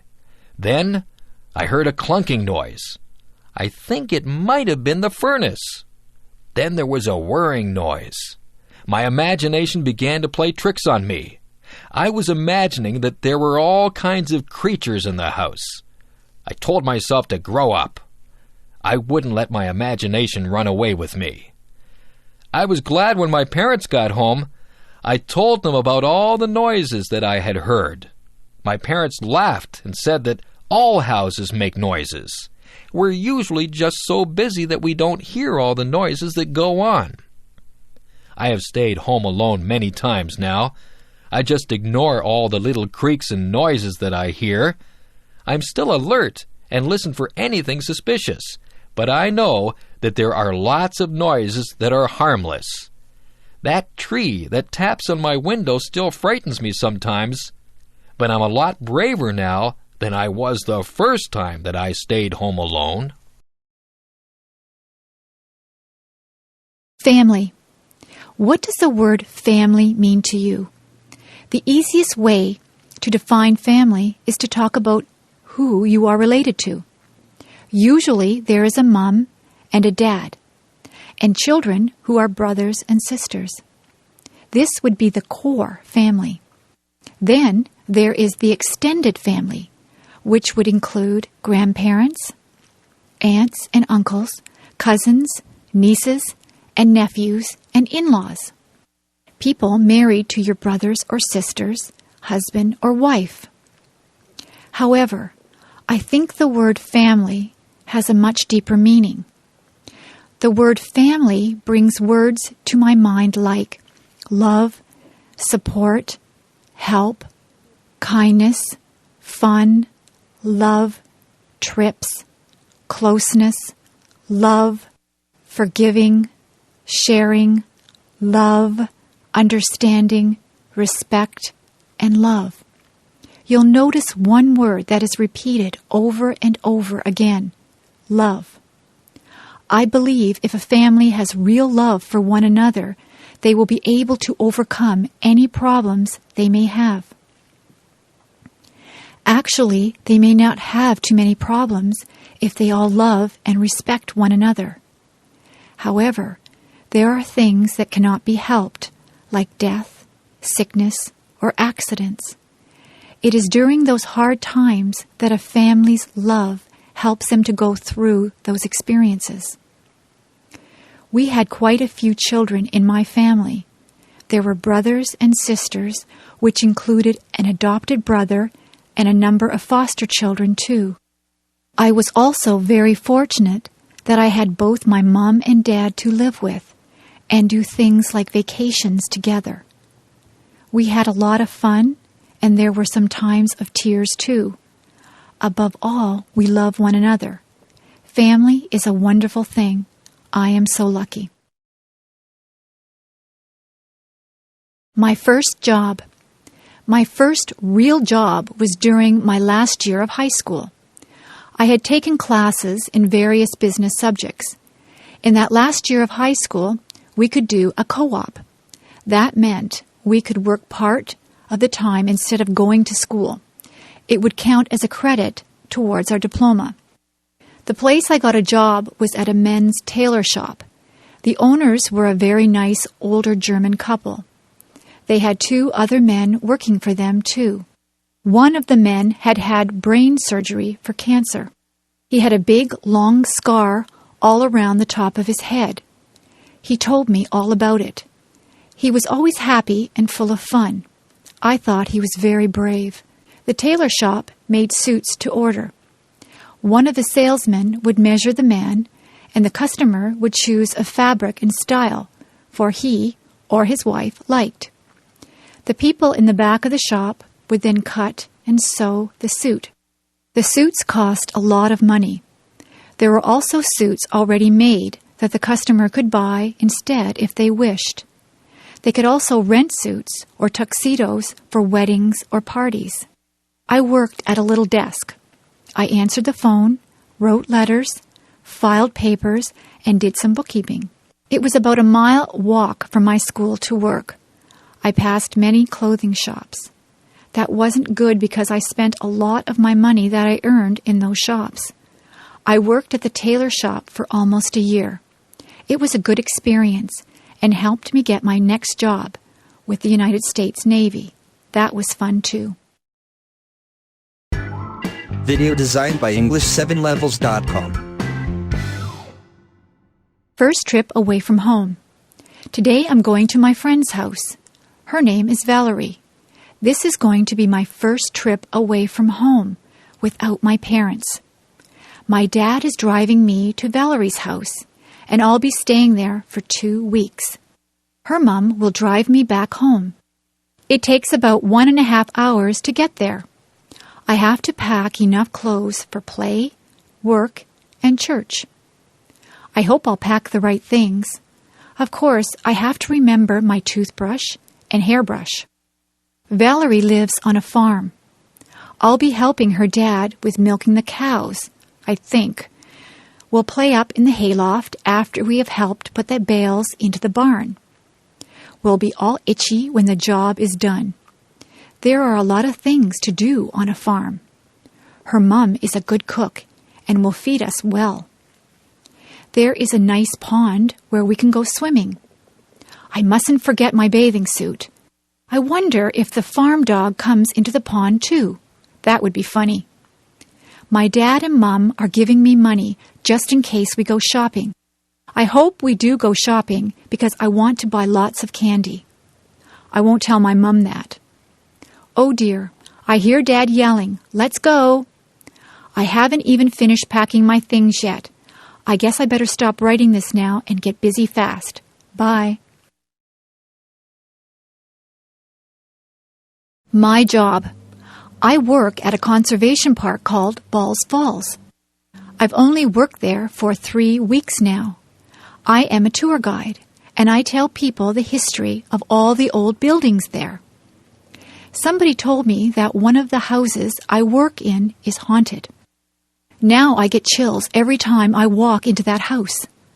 My boss told me that the stories aren't real, but I have an active imagination.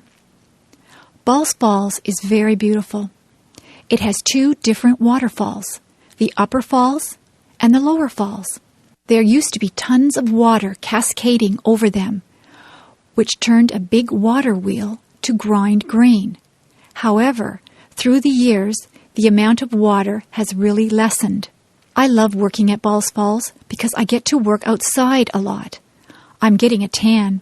In July and August, I will be working with kids there at a day camp. I am getting ready now, making different crafts and thinking up fun new games to play. I can't wait to start working with them. I think that will be the best part of the summer. I will be going to work tomorrow. I usually have to work from 9 a.m. to 4:30 p.m. I also like the people I work with. They are very nice. Come to Balls Falls and I'll give you a tour. My hobby. Let's see. Today I might go fly a kite, or maybe go for a swim. It is hot outside, and I don't know what to do. My mom tells me that I should do something that I like doing on hot days. Since our house is nice and cool, I guess I'll stay inside and work on my hobby.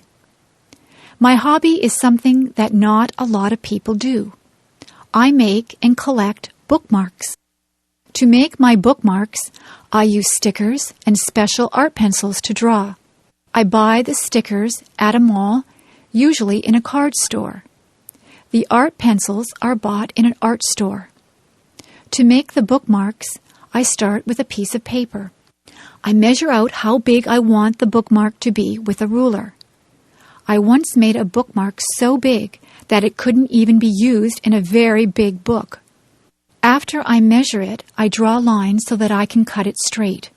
Sometimes I use fancy scissors that cut zigzag or frills. Then I start to decorate them. I like to draw cartoons and flowers on my bookmarks. Sometimes I even put real flowers on them.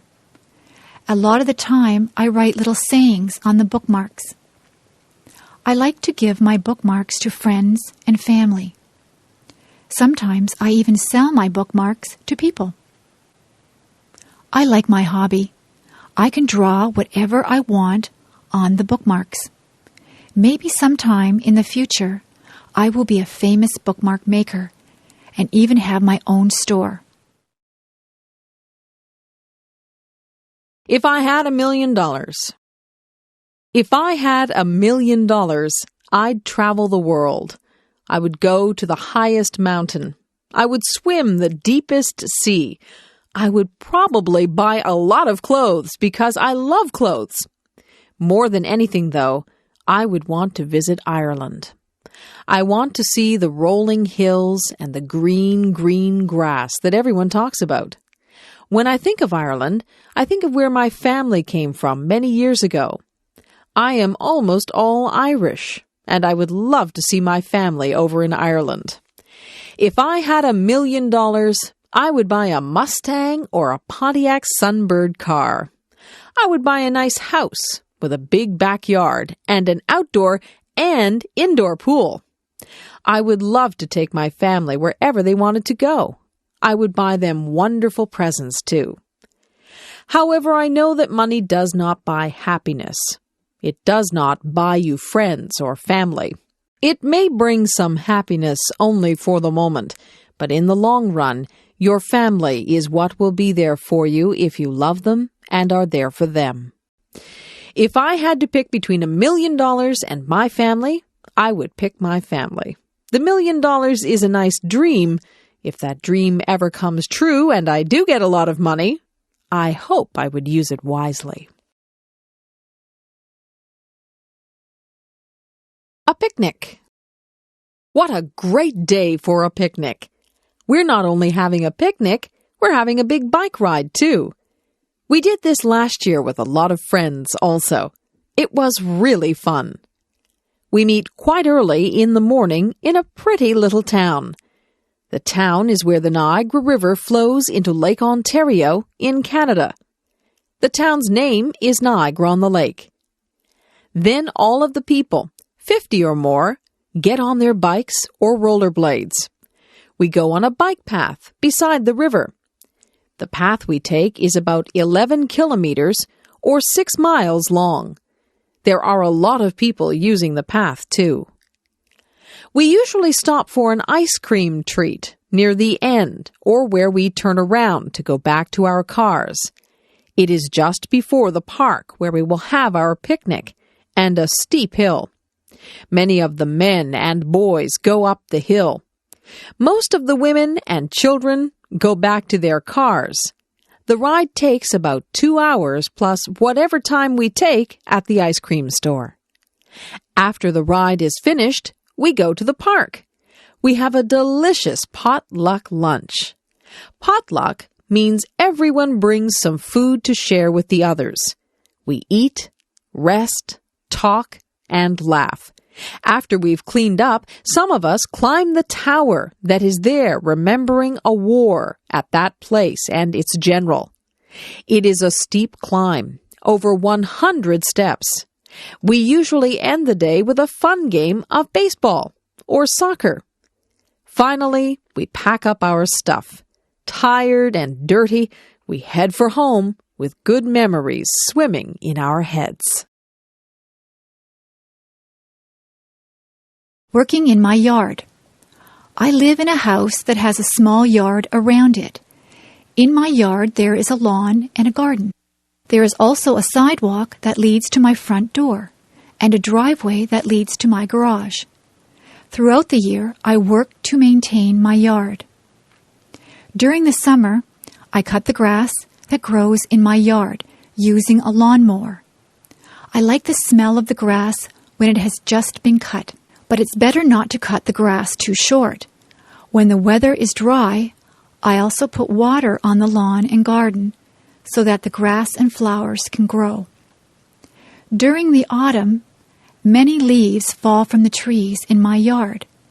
I use a rake to collect the leaves from the lawn. Then I can put the leaves into bags. I can use the leaves to make fertilizer. When I was a kid, I didn't like the job of raking leaves, but now I don't mind it. Another job during the autumn is to remove flowers from the garden before cold weather arrives. During the winter, there is no work to do in the lawn or garden because they are covered in snow. But I need to keep the snow off my sidewalk and driveway. Whenever it snows, I use a shovel to clear the snow from the sidewalk and the driveway. Sometimes it snows a lot. If I didn't shovel the snow, it would soon be impossible to get into my house. During the spring, the snow melts. I clean up my yard by sweeping away the dirt and by removing weeds from the lawn and garden. I also put flowers back into the garden. It's nice to see them again after the long, cold winter. When spring comes, the grass grows very quickly, so I need to cut the grass quite often. Working in the yard can be very satisfying work.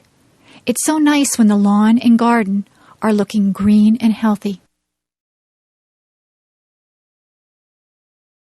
Early morning. Yawn. I'm so tired. I don't like getting up in the morning. I wish I could sleep in until noon. My mom has to come into my room and shake my feet. Get up, you lazy girl, she says. It's time to rise and shine. It's a beautiful day. I raise my head, mumble and turn over, putting my pillow over my head. My mom yanks my pillow from off my head and starts tickling me. Okay, I'll get up, I shriek. The sun is so bright that I squint. I think I will go outside and play. I can't wait to get up now. My mom cooks me breakfast. I have eggs, bacon, toast, and orange juice. When I finish my breakfast, I brush my teeth, comb my hair, wash my face, and then change into my play clothes. I choose a bright pink and yellow tank top with jean shorts and blue sandals. My bike is in the garage where my dad keeps the cars and tools. As I pedal, my hair flies out behind me. I keep my mouth shut so that bugs don't get in. I am going down a big hill now. I can hardly pedal anymore. My legs are moving so fast. I hang onto my handlebars tightly. I don't want to fall off. I finally am able to slow down as the road becomes level. I turn a corner and decide to go back home. I realize I now have to ride up the hill. I know I will be tired when I get to the top. I think that I will have some water now before I start to go up. It tastes great. It is so clean and cold. Well, I know that I have a big trip ahead of me, so I need to get going. Bye-bye. The wedding. We went into the church and sat down. There were pretty flowers at the front. There was beautiful organ music playing. The church was full of people dressed up nicely. Everyone was waiting to see the beautiful bride walk up the aisle. A hush, an intake of breath. There she was. Oh, she was so beautiful. She had a lovely long white dress with pretty lace and beads. Her hair was swept up off from her face. There were curls flowing down her back. Instead of a veil, she had little flowers in her hair. Her bouquet of tiny flowers was very, very pretty. Her dad looked very proud of her. He looked just a little sad, too. At the front of the church, the groom stood waiting. He had a beautiful, tender smile on his face. He took his bride's hand as her dad left her there. They smiled at each other. The minister read, prayed, and offered some words of advice to the lovely couple. Someone sang a pretty song. The groom slipped the simple wedding band on the bride's finger. She struggled a little to put a band on his finger. Pretty soon the minister said they were now husband and wife. They kissed. We all stood as they walked down the aisle to live the rest of their lives together as Mr. and Mrs. We cried. The perfect place. There is a place in my mind that is pure. Everything there is beautiful. Many flowers grow, and the grass is very green. The clouds are always white and fluffy. The tree's branches sweep the earth floor. You can hear the sound of a waterfall. It is roaring with life, and the water races. A bird calls in the distance, and as you listen, the sound gets closer. A flapping quite near makes me turn and look. A great, magnificent eagle flies over my head. The strength I see in his powerful wings amazes me. I am never thirsty or hungry. I live off the beauty that surrounds me in this perfect place. I walk on trails that lead me to breathtaking places. The beach is my favorite spot to end up. The sand between my toes is soft and cool. I love to lie down on the sand. I watch the sun go down. Sometimes the sun is a brilliant orange. The world seems like it is on fire. Waves lull me to sleep. The seagulls wake me up. In this perfect place, I have learned so much. The animals and their homes are so precious. I have learned to respect the animals. They were here first. The sounds, smells, and sights are too perfect and full of life. There is no war here, no anger or stress. I don't have to worry about pollution or destruction. My perfect world exists only in my head. Maybe if we all work hard, my fantasy can become real. Visiting the zoo. When I was a kid, I always enjoyed visiting the zoo. My family lived far away from the zoo, so we didn't go there very often. But whenever we went to the zoo, I always had a fun and interesting time. Some of the animals were very large. Of course, the elephants were huge, and they had such an unusual appearance, with their big ears and their long trunk and tusks. The giraffes were very tall, with long necks that reached high into the trees. Some of my favorite animals were big cats. The lions looked very powerful, with their big teeth and paws. The tigers were just as big and strong, with yellow and black stripes. But the bears were even larger than these cats. The polar bears, with their bright white fur, liked to swim through the water. The grizzly bears had brown fur and liked to roam around on land. The animals from Australia seemed very unusual. The kangaroos, with their strong legs and long tail, could jump great distances across the ground. The baby kangaroo could go inside its mother's pouch. Another Australian animal, the koala bear, crawled slowly in the trees where it ate leaves. The monkeys and apes were also very interesting. In many ways, they reminded me of people. Some of the monkeys were very small. They could use their arms, legs, and tail to swing through the trees. Some of the apes were very large. The gorilla was the largest of all. Sometimes a big gorilla would stand up and pound his fists on his chest. To see all the animals at the zoo took almost a whole day. By the end of the day, I was very tired from walking around. But I was also very happy to see all the amazing animals from places around the world.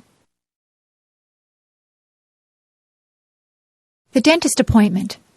My dentist called my house the other day. He told me I needed my teeth cleaned. I set up an appointment to see him on Saturday, June the 10th. When I got to my dentist's office, I had to sit in the waiting room. There were other people ahead of me. They finally called my name. I went into his room and sat down on a big blue chair. They leaned it back. A bright light was turned on. It hurt my eyes, so I closed them. My dentist asked me to open my mouth. I did. I thought my mouth was very big, but he told me to open it even wider. Soon he began poking around to see if I had any cavities. He flossed my teeth and put fluoride around my teeth too. The fluoride tasted like bubble gum. I had to spit into a dish-like bowl. It squirted out water. My dentist kept asking me questions. I couldn't answer because there were weird tools in my mouth. When I tried answering back, he seemed to understand, though.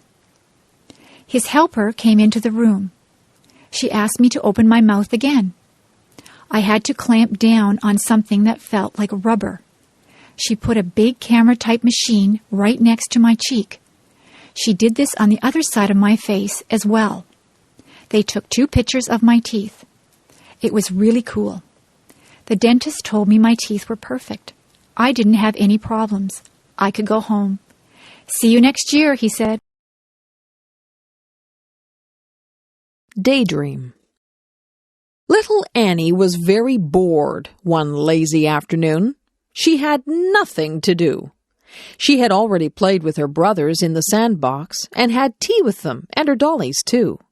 She had baked chocolate chip cookies with her mom and even tasted one. They were very good, she thought. Now Annie was trying to figure out what else she could do to pass the day away. Little Annie decided that she would go to her favorite spot in the world, the green, grassy field full of daisies beneath the great oak tree. She took a red and white blanket with her. She laid it down on the ground, and then she lay down on it. She lay there looking at the clouds, fluffy and white. She saw bunnies, huge gray elephants, and scary-looking crocodiles. Soon little Annie was drifting in and out of clouds and reality. The clouds started dancing with her, begging her to come and play. She got up from her blanket and joined the clouds. They flew over rooftops of all of the village people, swam with the fish in the lake, and said hello to all of the birds that they passed by. Little Annie was having so much fun. The clouds had formed into a chariot, so little Annie could drive if she wanted to.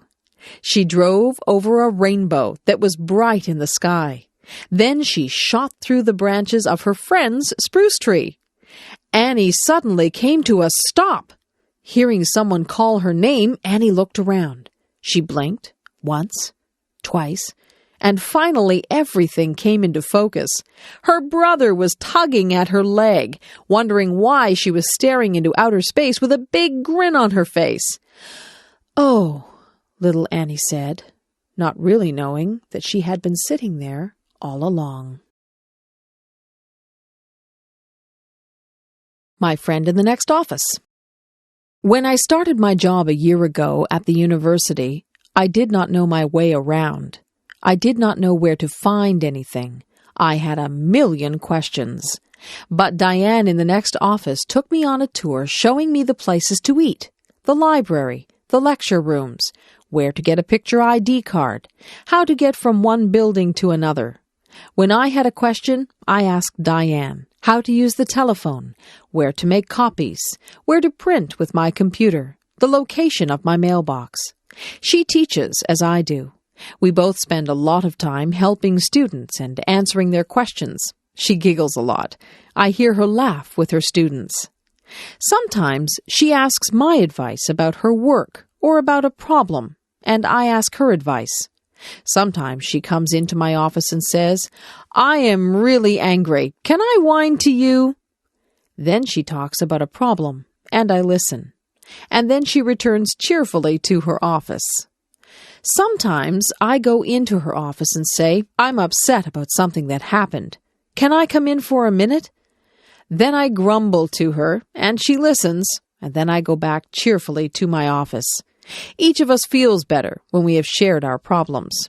Then they are no longer problems. Diane is shy in a group of people. She is quiet and does not start a conversation. Everyone around her talks, and she listens. On Friday afternoons, she makes popcorn for everyone.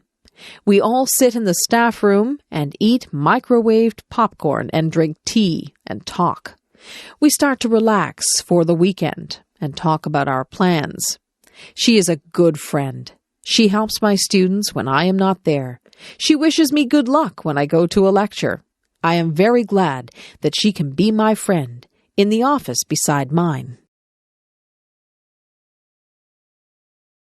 The musician. There once was a little girl named Rain Angel. She loved to sit at the piano and play. Rain Angel was a very gifted girl. She had a voice that gave people shivers, and she loved to sing.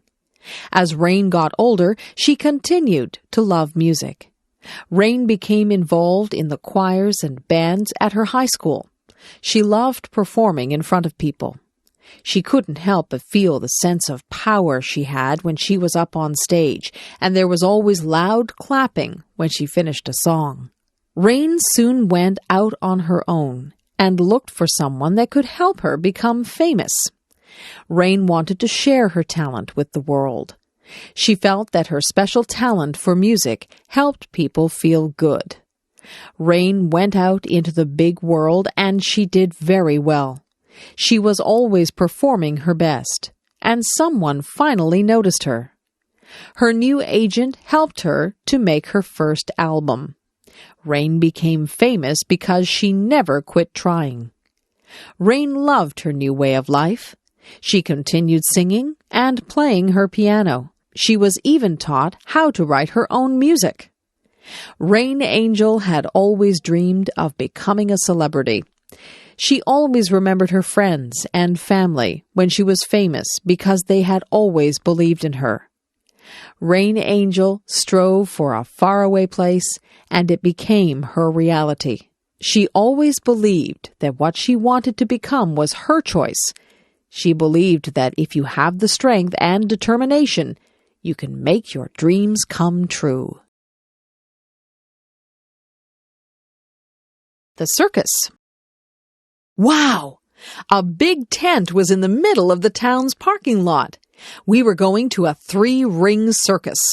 I couldn't wait for it to begin. Inside and outside of the tent, toys, balloons, and food were being sold. All of the children were so very excited. Inside the tent, we found good seats so we could see everything. The band started to play loud music, and the ringmaster came out with a big tall hat on his head. In one ring, there were small animals, dogs, monkeys, and parrots doing tricks. The dogs were dressed in funny clothes, and so were the monkeys. They rode on bicycles, danced, and climbed ladders.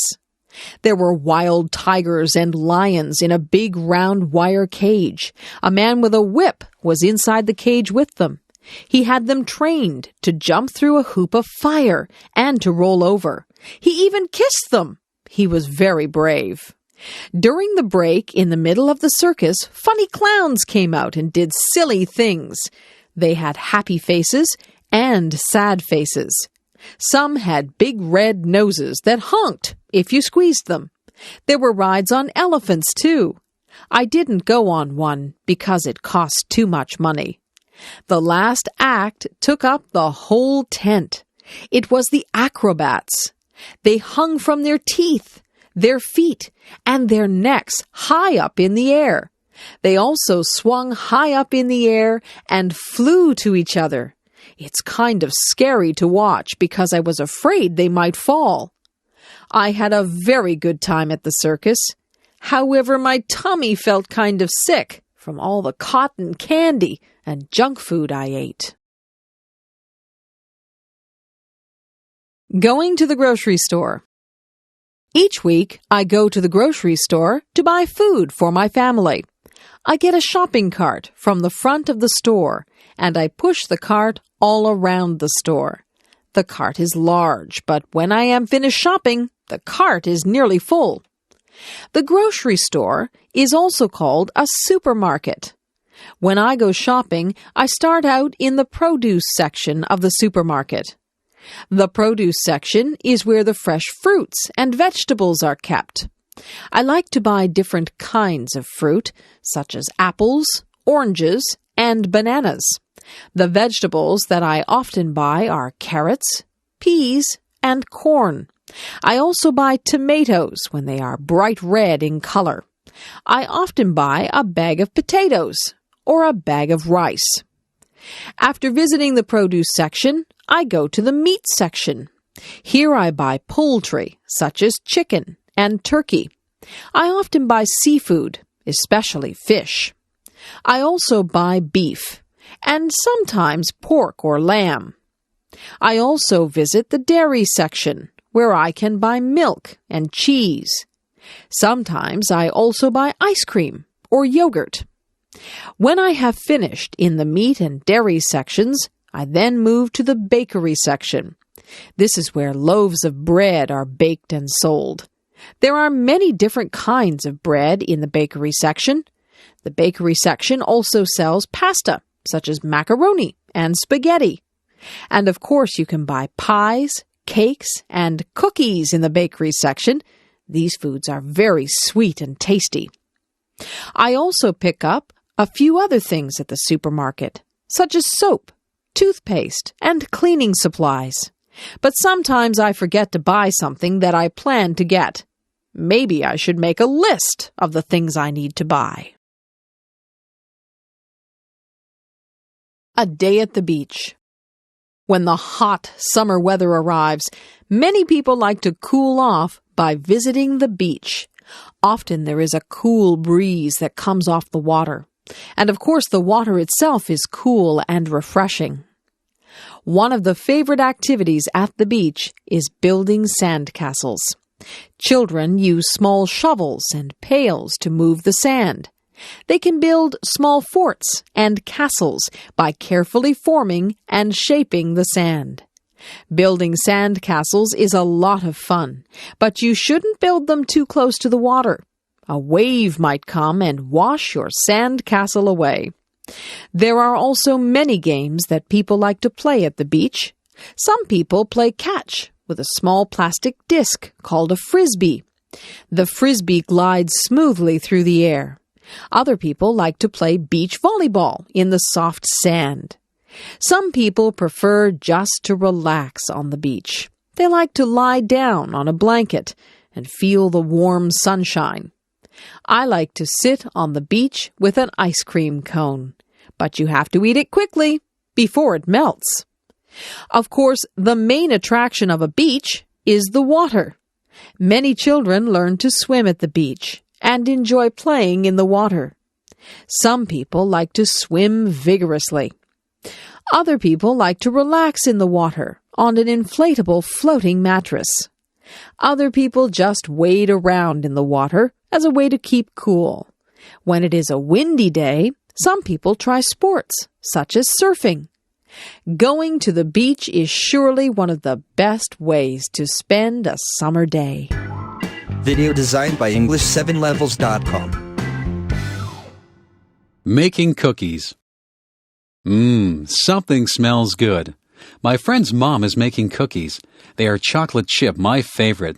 I think I'll go home and ask my mom if we can make cookies too. I run all the way home and rush through the door. I yell, "Mom, Mom!" She comes out from her bedroom, her eyes wide. "What?" she answers, a little worried. I breathlessly ask if we can please, pretty please, make cookies. She smiles and says, "I guess so." "Yes," I reply. First, Mom tells me to get out the cooking stuff. So I get out the mixer and bowl, the measuring cups and spoons, and the cookie sheets.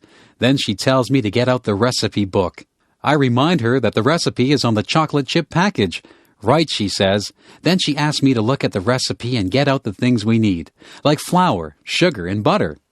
We set the oven temperature to 350 degrees Fahrenheit. Then we mix all the flour and other ingredients together. Last, we added the chocolate chips. We dropped the batter by big teaspoons full onto the cookie sheets. We set the timer for 12 minutes and just sit back and enjoy the good smell. The buzzer rings. We take the cookies out. Oh, do they look good. We don't even wait for them to cool down. Both Mom and I get a big glass of cold milk and 2 big warm cookies each. Yum, yum. Want to join us? Stars in the midnight sky. Twinkle, twinkle, little star, how I wonder what you are. Up above the world so high, like a diamond in the sky. Twinkle, twinkle, little star. This is a little poem song I always say when I'm outside and I see the stars. When I see the first star of the night, I always say this one. Starlight, star bright, first star I see tonight. I wish I may, I wish I might, have the wish I wish tonight. Do you have a special thing to say about the stars? Stars are beautiful bright spots in the sky. Stars are usually seen at night when it is dark. We can't see them in the daytime because the sun is so bright, the brightest star of all. I like staying up late just to look at the stars. One time I was outside at midnight, and the stars seemed to sparkle and dance. They really did look like diamonds dancing in the sky. If you watch the stars long enough, you may see a falling star or a shooting star. I have seen both. A falling star is where the star just seems to drop, and it leaves a trail of what appears like stardust. A shooting star is very beautiful. It shoots across the sky, leaving a long trail of colorful stardust. Shooting stars seem to brighten up the whole sky. They usually seem quite close to Earth. Have you ever watched the stars and got the urge to reach out and touch them, or even join them in their secret dance? I wonder what it'd be like to see a star up close. Would it look like the moon? Maybe one day when I am older, I will go up in a rocket ship and visit the dancing stars in the midnight sky. Music. A song comes on the radio. My lips start to move, singing along. My fingers start to snap. My feet begin to tap. The music sinks deep into my soul. I listen to the music as it fills my brain, and I remember when I used to sing. I sang in front of huge crowds. I loved it when they watched me and clapped for me when I was finished. Letting out my feelings when I was sad, mad, happy, or glad was when I would sing. I sang in the shower. I sang in the rain. I sang in church. I sang walking down the street. Music has always been a big part of my life. It seems like I was a baby when I started playing the piano. I would sit on my sister's lap while she played the piano, and I would bang on the keys. I remember sitting beside her and learning how to sing. I sang my little lungs out. As I grew, I listened to other singers on tapes, the radio, and CDs. I took those things that I had heard from different singers and made myself sound like them. Soon I could take what I had heard all my life and make it into my own sound. I have always liked singing jazz and blues.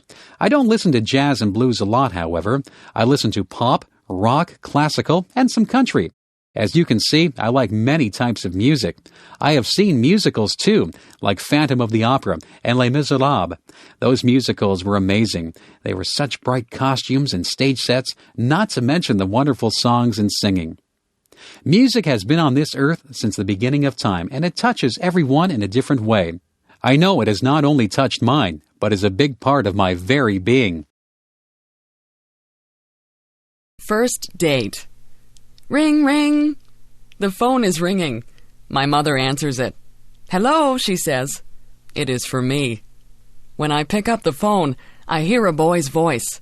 It is a boy I go to school with. This boy is very nice, and he is cute too. He asks me if I want to go out for dinner with him tonight. I say yes. He's going to pick me up at 5:30 p.m. in the evening. He has a nice red car. Before he picks me up, I have to find an outfit to wear. I am nervous and don't know what to wear. So my sister picks out an outfit for me. I feel excited and have the sensation of butterflies in my stomach. The inside of my hands are damp too. I put on my outfit and do my hair. My sister gives me some nice clips to put in my hair. Ding dong! The doorbell buzzes. My date is here. I hurry to the door so I can greet him.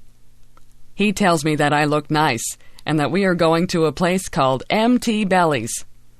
When we arrive at MT Belly's, there is loud music playing. A smiling waitress comes who serves us our food. I order a large Caesar salad. My date orders steak. When it arrives, the food looks and is delicious. The waitress asks us if we want dessert after we've finished. But we are too full. So we ask for our bill to pay. My date pays for the meal. I brought money just in case we would share the cost. When we leave the restaurant, we go for a walk by the river. It is a beautiful night. I am enjoying my first date.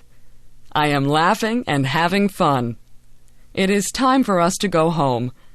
So my date takes me home. I smile and thank him for the great time. I hope he'll ask me out again. University. It's time to sign up for school. This year, Natalie is going to Brock University. She has never been to university before. She is a little bit scared. She hopes she meets nice new friends. Natalie stood in line to get her picture taken. The picture was put on a card. The card was her picture ID, identification. She would use this card if she needed to buy books from the school bookstore, if she wanted to get a book from the library, or if she wanted to use the pool. After all of the signing up and money was paid, Natalie went out to lunch with her mother. "Mom, I'm kind of scared about going to school. I'm going to be the youngest kid there. I don't know how to take notes. The teachers might be mean." Natalie rambled on. Her mom just calmed her down and said, "Take one day at a time, Natalie. Worry only about today." You're right, Mom. Thanks." Natalie was very scared on the first day of school. She made sure she had all of the books she needed and lots of pens, pencils, and erasers. She walked into the front of the building and went on her way to try and find her classroom. Natalie got through her classes and met a lot of new people, nice people. Her classes seemed to go by really fast, and the day went by even faster. When Natalie got home, she was so excited. She told her mom that classes weren't all that scary. The students and the teachers weren't scary either. Natalie knew that the schoolwork would be hard, but she felt good about the people she had met that day. She knew she'd have a good year. School dance. It is the first school dance that I have ever been to. All of the boys are standing on one side of the gymnasium, and all of the girls are on the other side. There is loud music playing, and I can hardly hear my friends talking. The music is going fast, and some people are starting to move to the beat of the song. Soon all the girls are dancing, but the boys are still standing against the wall. Then the song ends, and slow music comes on. I don't know what to do, so I just go and stand against the wall. Then one of the boys in my class comes over and asks me if I would like to dance to the slow song. I really feel awkward and nervous, but say yes. We go out into the middle of the gym, and he puts his hands on my waist, and I put my hands on his shoulders. We start to move to the music, and we step on each other's feet. He is bigger than me, so my toe starts to hurt a little bit. As we continue to slow dance, more boys and girls come to the middle of the gym to dance together. It sure is funny to watch people dance because they are stepping on each other's toes and bumping into each other and turning in opposite directions. Soon the song ends, and the boys go to one side of the gym again.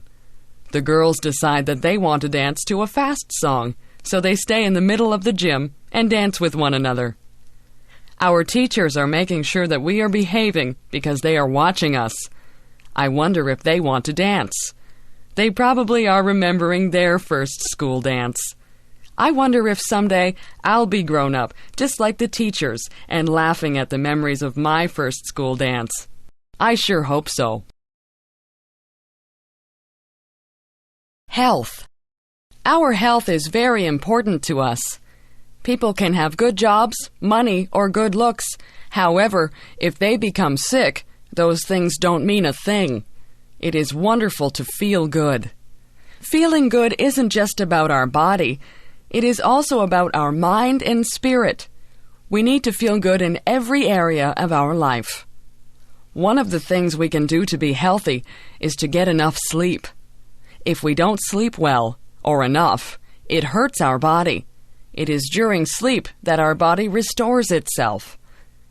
Everybody knows we should also eat good foods.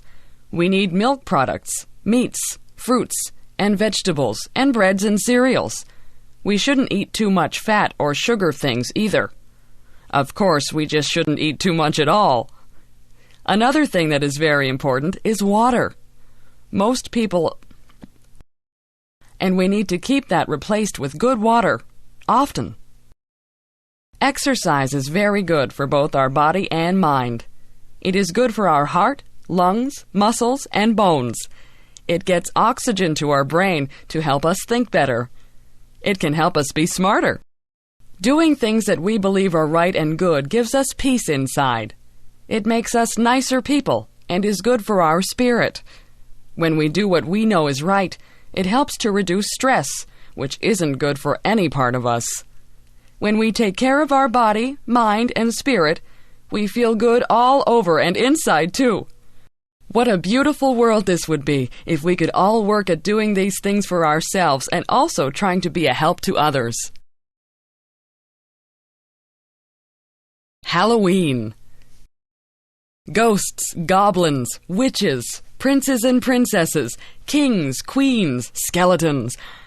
So many of these things are walking down my street. Oh no! They are coming to my door. The doorbell chimes, and I slowly open the door.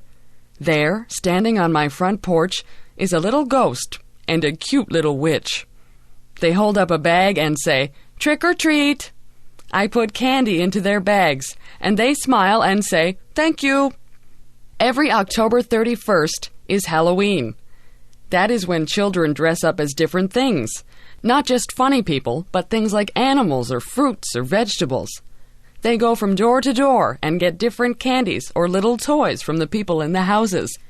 Some children, who are not very nice, will do naughty things to houses where people are not home, like throwing eggs at their windows. I think that is bad. Sometimes people decorate their houses for this day. Some of the houses can be pretty scary. They'll have scary noises coming from a tape recorder, too. However, it's only for a few days out of the year, so we may as well have fun with it. This year my brother is dressing up as a skeleton, and I'm dressing up as a bride. I am wearing my mom's wedding dress. It is fun dressing up in costumes and putting on lots of makeup. Sometimes our friends don't even know who we really are. The best part of Halloween is the candy, of course. I once got an entire garbage bag full of candy. My mom and dad took it away because I was eating too much. Mom gave me a piece of candy every day, though. If you eat too much candy, you can get a stomach ache. You need to remember to brush your teeth often, too, so you don't get cavities. Still, that candy sure does taste good. Well, it's time to go trick-or-treating, so off I go, door to door, getting yummy candy and hearing people say, "Oh, aren't you pretty?" New Year's. 10, 9, 8, 7, 6, 5, 4, 3, 2, 1. Happy New Year! What is New Year's? Well, to me, a new year is when the date of the year changes. This year it is 2001, and on December 31st at midnight, it will change to 2002. I wonder who invented the changing of the years, and how it was made the way it is. It must have been someone a long time ago, since it's already 2001. When New Year's comes closer, a lot of people talk about New Year's resolutions. I don't bother making resolutions, because I never do them anyway. And the ones I do make are usually ones that will happen anyway. I guess it's just common sense. The biggest reason why I like New Year's is because of the fireworks that we have here in Canada and many other countries too. You should see some of the fireworks that go off. There are many different colors. There's pink, blue, purple, yellow, green, red, even white, silver, and gold. Fireworks make loud bangs, squeals, siren sounds, and sometimes all at once. There are lots of different sounds, but I can't even explain what they are all like. Fireworks are best when it's very dark outside. They light up the whole sky. Sometimes they look as though they are going to fall on you. I like New Year's because it's fun in other ways, but the fireworks are the best. You can buy fireworks to use for your own fireworks show. However, you have to be careful that no one gets burned or hurt. Usually there are parties at New Year's.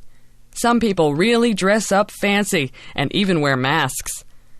They don't know who one another is until midnight when they take their masks off. As midnight comes very close, everybody begins to count down, and then everyone yells out, "Happy New Year's!" and bangs pots and pans or rings bells or honk horns. Join me in the countdown on New Year's Eve. 10, 9, 8, 7, 6, 5, 4, 3, 2, 1. Happy New Year! More music. I like music. I have always liked music. Even when I was very young, I liked music. I liked to listen to it and to make it. When I was a little girl, listening to nice music would sometimes make me cry. That may seem silly, but the music was so pretty that I cried. As I grew older, I started to take piano lessons. I was not very good at first, but after a while, I got better. Also, as I grew older, I started to take violin lessons. I did not sound very good at all at first, but I improved. When I was a teenager in high school, I made sure I had music classes every year. Those were the classes I enjoyed most of all. Everyone loved music, and we had a lot of fun. I started to take private singing lessons while I was in high school, too. I also sang in the choir, played in a band, and acted in plays in high school. The plays were all musicals, so I got to sing and dance and enjoy music that way also. It was so much fun pretending to be other people. When I finished high school, I went to university to learn how to be a music teacher. That was a lot of fun because every day I was with other people who loved music as much as I do. Mostly, I played the piano. But I also learned how to play the drums, a saxophone, a trombone, a French horn, a clarinet, a flute, which I really was not very good at, and a viola. I took more singing lessons, too. We did not have plays to sing and act in, but I sang in the university choir. Some years, I played the piano for other students who were learning other instruments. One year, I played duets with another girl who was also there to play piano. She and I made sure we played fast, funny songs, so we really enjoyed ourselves doing it. Now I am a music teacher. I do not have a lot of students, not as many as I used to have anyway. I still find it very rewarding. I like to see people who start off not knowing very much, if anything, and go on to be very good at creating music. I still love listening to music also. Music makes me happy when I am sad. It makes me want to dance or sing when I'm already happy. Mostly, music just makes me glad that I am me and that music is alive in me. Babies. My baby is asleep in my arms. Her soft cheek rests against my chest, while her sweet breath puffs gently on my skin. Her tiny lips are puckered a bit, her little eyelids flutter. I wonder what she dreams about as she sleeps. Does she dream? I have heard her whimper in her sleep. Sometimes she awakens with a scream. What is so scary in her little baby dreams? Once I heard her giggle as she slept. Her dreams must have been sweet that day. I have had 3 babies. The one I am holding now is my last one. My other babies are grown up more and now at school. I love their childish play and laughter. I miss their baby dimples and their baby sounds and smells. There is such joy in the birth of a new baby. We hear their first little cry, telling us all is well with their small world. We feel their newborn skin, wrinkled, soft, and slightly damp. We feel each little limb and are filled with wonder and humility. Life is good as baby takes its first food from its mother. Family gathers around, each waiting to hold and love this newest member. Each time the baby cries, its mom worries, and their bond becomes stronger. Babies have their own special smell. Some have described it as milk and innocence. It is the sweetest smell on earth, I think. It cannot be copied. Somehow, it disappears as baby grows. I love to hear my baby talk. Once in a while, I can even understand a little bit. She is so serious in her baby talk that I just have to pick her up and hug her. I love to hear her say, "Mommy." When my baby is tickled, or when the dog or her big brothers do something funny, it is so sweet to hear her baby laugh. It's such a cute little giggle. Sometimes she laughs so hard, her face turns red, tears come to her eyes, and she falls down weak with the laughter. Those who watch her can't help but laugh too.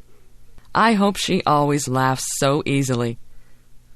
The parents watch with pride and joy as baby grows and has many firsts. There is the first time baby sleeps through the night, rolls over, smiles, laughs, hugs and kisses. Then there is the first tooth, crawling, first step, and first word. With each new first, the baby becomes less a baby. These steps are a little sad to parents, too, because they know they're losing their baby. However, to a mother, even an adult child is still her baby. My baby is not perfect. Sometimes she gets mad or whines for no reason. But to me, she is still beautiful. Her smiles more than make up for her tears. Her hugs wipe away when she's been bad. I intend to cherish each moment with my baby while I can. Bedtime. I am almost 9 years old and my bedtime is 8:30 p.m. I think that is so unfair. I think I am old enough to stay up until at least 9 p.m. My parents say that I have to go to bed early because I have school the next day. I can't wait until I am grown up and can stay awake as long as I want. Even though I think I should be able to go to bed later, I do like our nighttime routine. At about 8:15 p.m., my mom sends us upstairs to put on our pajamas. When we come back downstairs, we read together. Sometimes Mom will read to us, and sometimes we will read to her. If Dad is not working, he will sometimes read too. Mostly it is Mom we read with, though. When we read, Mom helps us with words we cannot read. We have to try and sound the word out, but if we are really stuck, she will help us. If we come to a place in our reading where we do not understand the meaning of what was written, we stop reading and look at Mom. She will tell us what it means or help us figure it out on our own. After we are finished reading, we say goodnight to everyone in the house. First, we say goodnight to Mom and give her a hug and a kiss. Then we do the same for Dad, then our little sister, and then our dog. Afterwards, we go upstairs and brush our teeth. I have to do special stretching exercises for the muscles in my chest and legs, or I get pains when I run and play. I do my stretching before I get into bed. After my exercises, either my brother or I turn off the lights. We share a bedroom, so we take turns turning the light off. Before we get into bed, we say our prayers. After we get into our beds, my brother and I talk to each other for a long time. We tell each other about our day or about what we hope will happen in the future, about our friends and all sorts of other important things. After a while, we get so tired we just fall asleep in the middle of talking. Even though we go to bed at 8:30 p.m., we talk so long we don't go to sleep until about 10 o'clock p.m. I still do not know why I have to go to bed so early when I'm not even tired. Video designed by EngLish7levels.com. Why do I like mathematics? Sometimes there is a problem in life that has no answer. Perhaps a child has trouble learning. Perhaps someone becomes ill. Perhaps there was love, but now there is conflict. These problems are hard to solve. There is no single answer. Many people have opinions on what is the best answer. But in mathematics, there is an answer, a single answer that is right. There is no doubt. There is no argument. This answer is right. If we ask, what is 5 plus 7? The answer is 12. If we ask, how do you raise a child? The answer would depend on the child and the parents. Sometimes there is more than one way to reach an answer. Imagine we want to find the area of a triangle. The triangle has a right angle. The two sides surrounding the right angle are 20 millimeters and 30 millimeters. The formula for the area of a triangle is 1/2 of base height. We could consider the 20 millimeter side as the base and 30 millimeters as the height. We could consider the 30 millimeter side as the base and the 20 millimeter side as the height. Both ways would produce the same answer. The area is 300 square millimeters. Alternatively, we could consider the base as the third side of the triangle, and then we would have to draw a height and measure it. The height would be neither 20 nor 30.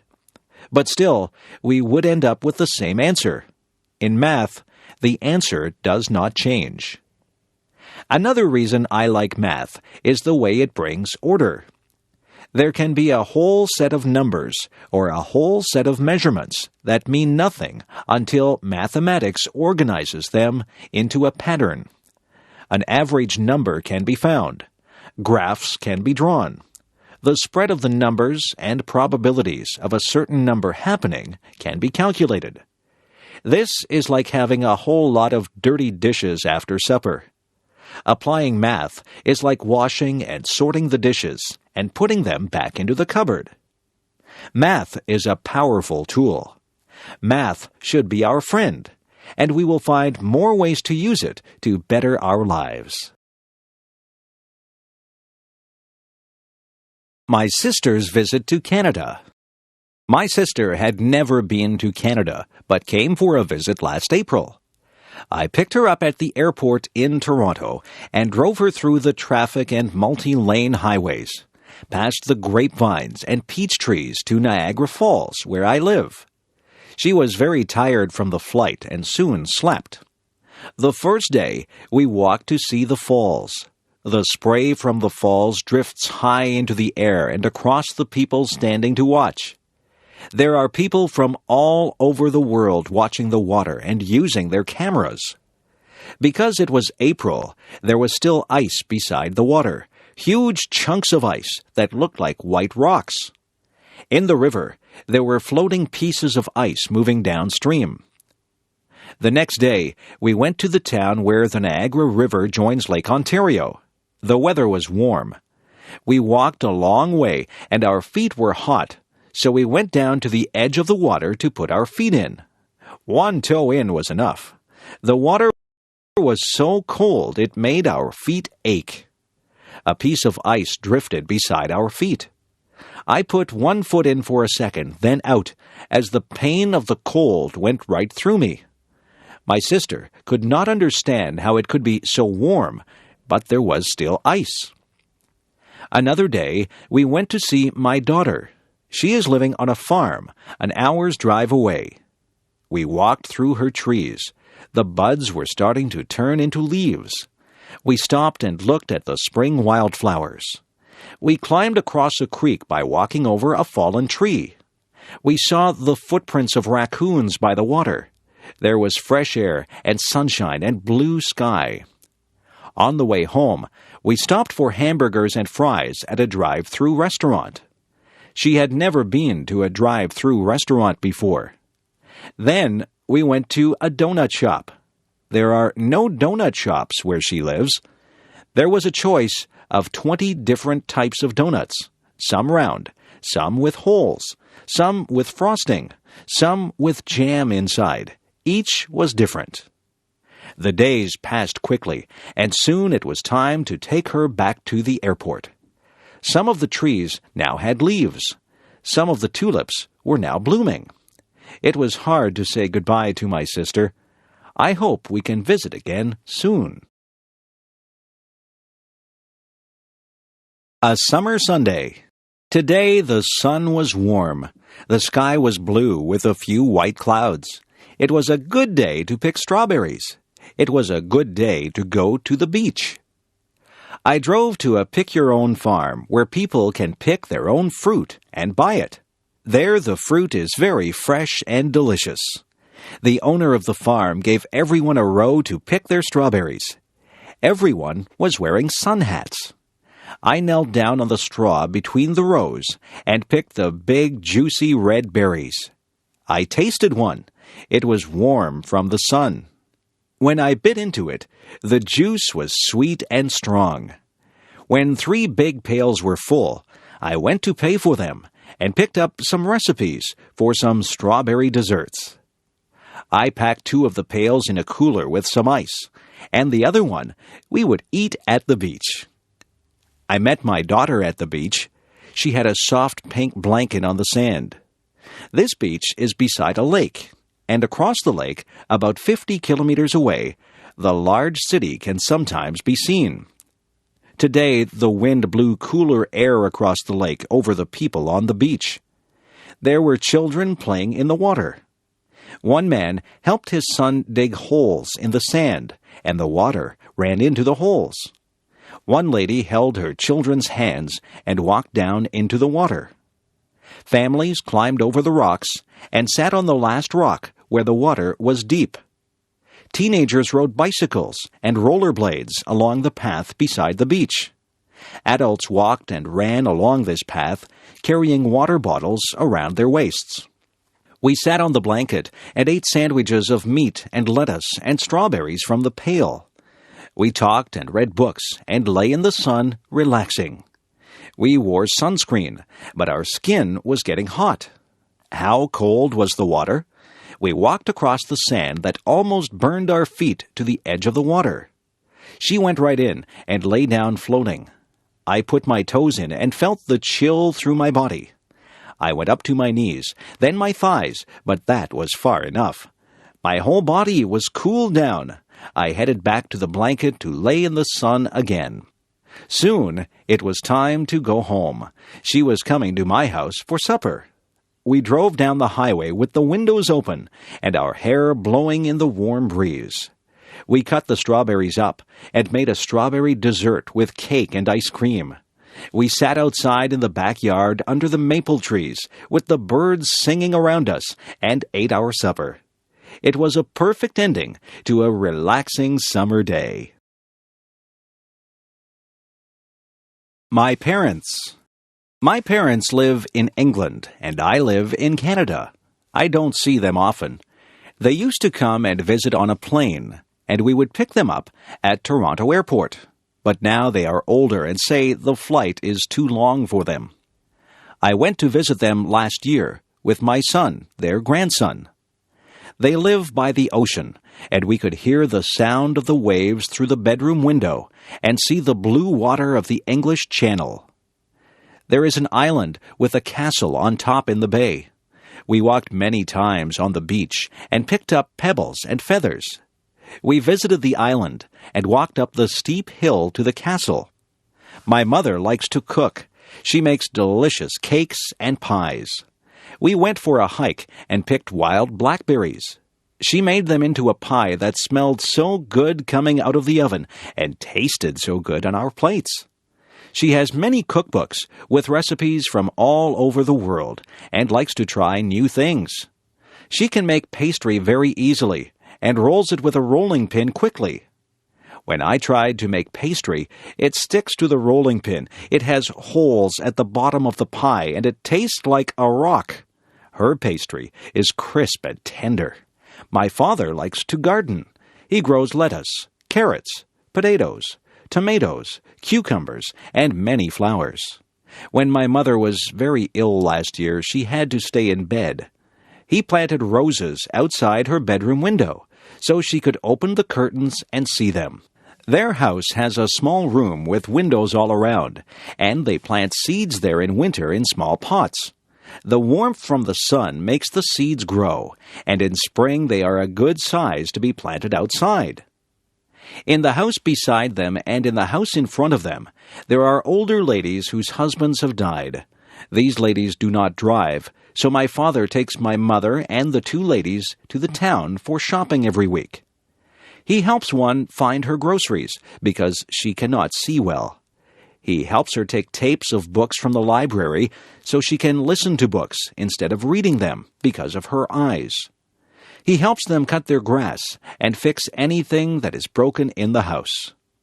I am very proud of my parents.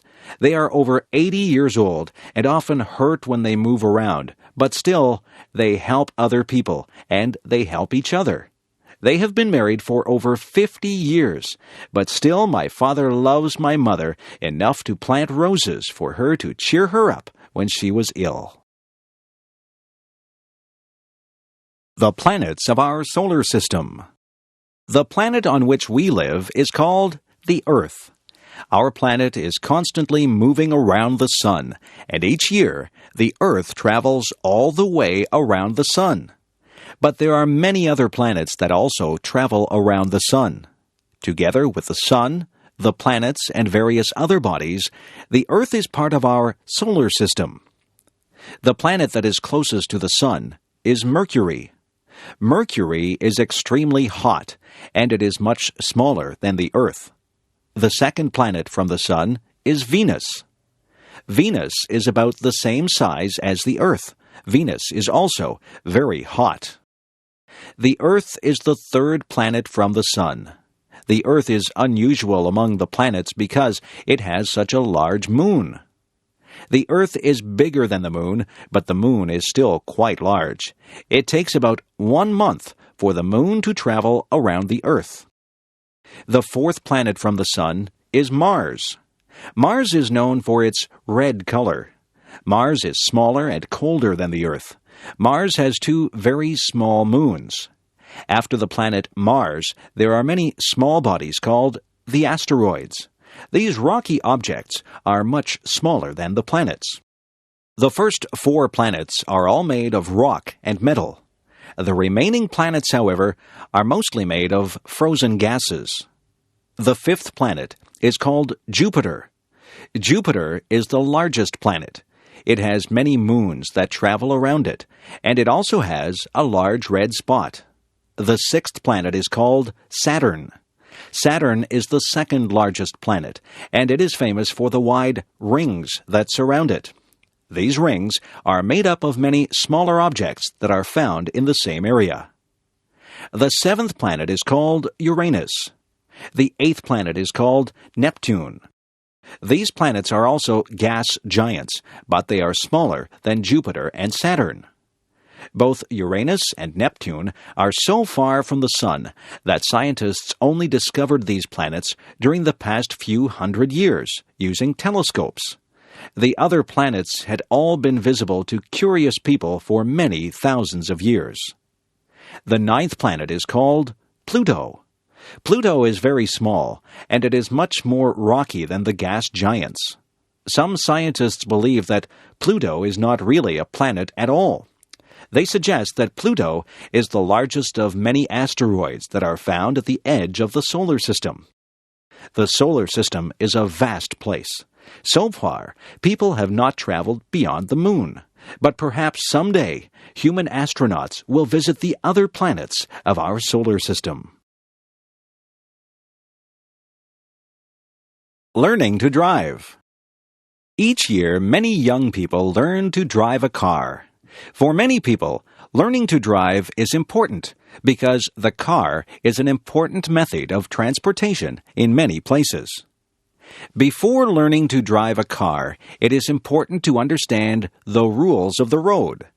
A beginning driver should already understand the many signs that are found along the roads.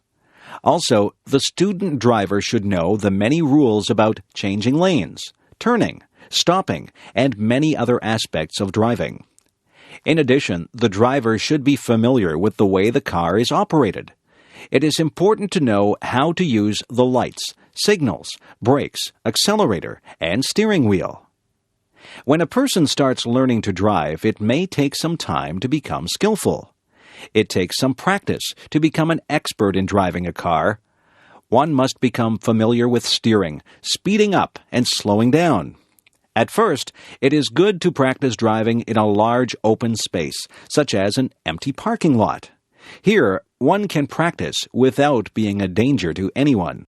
When a person gains some skill in driving, it is then safe enough to practice driving on a road.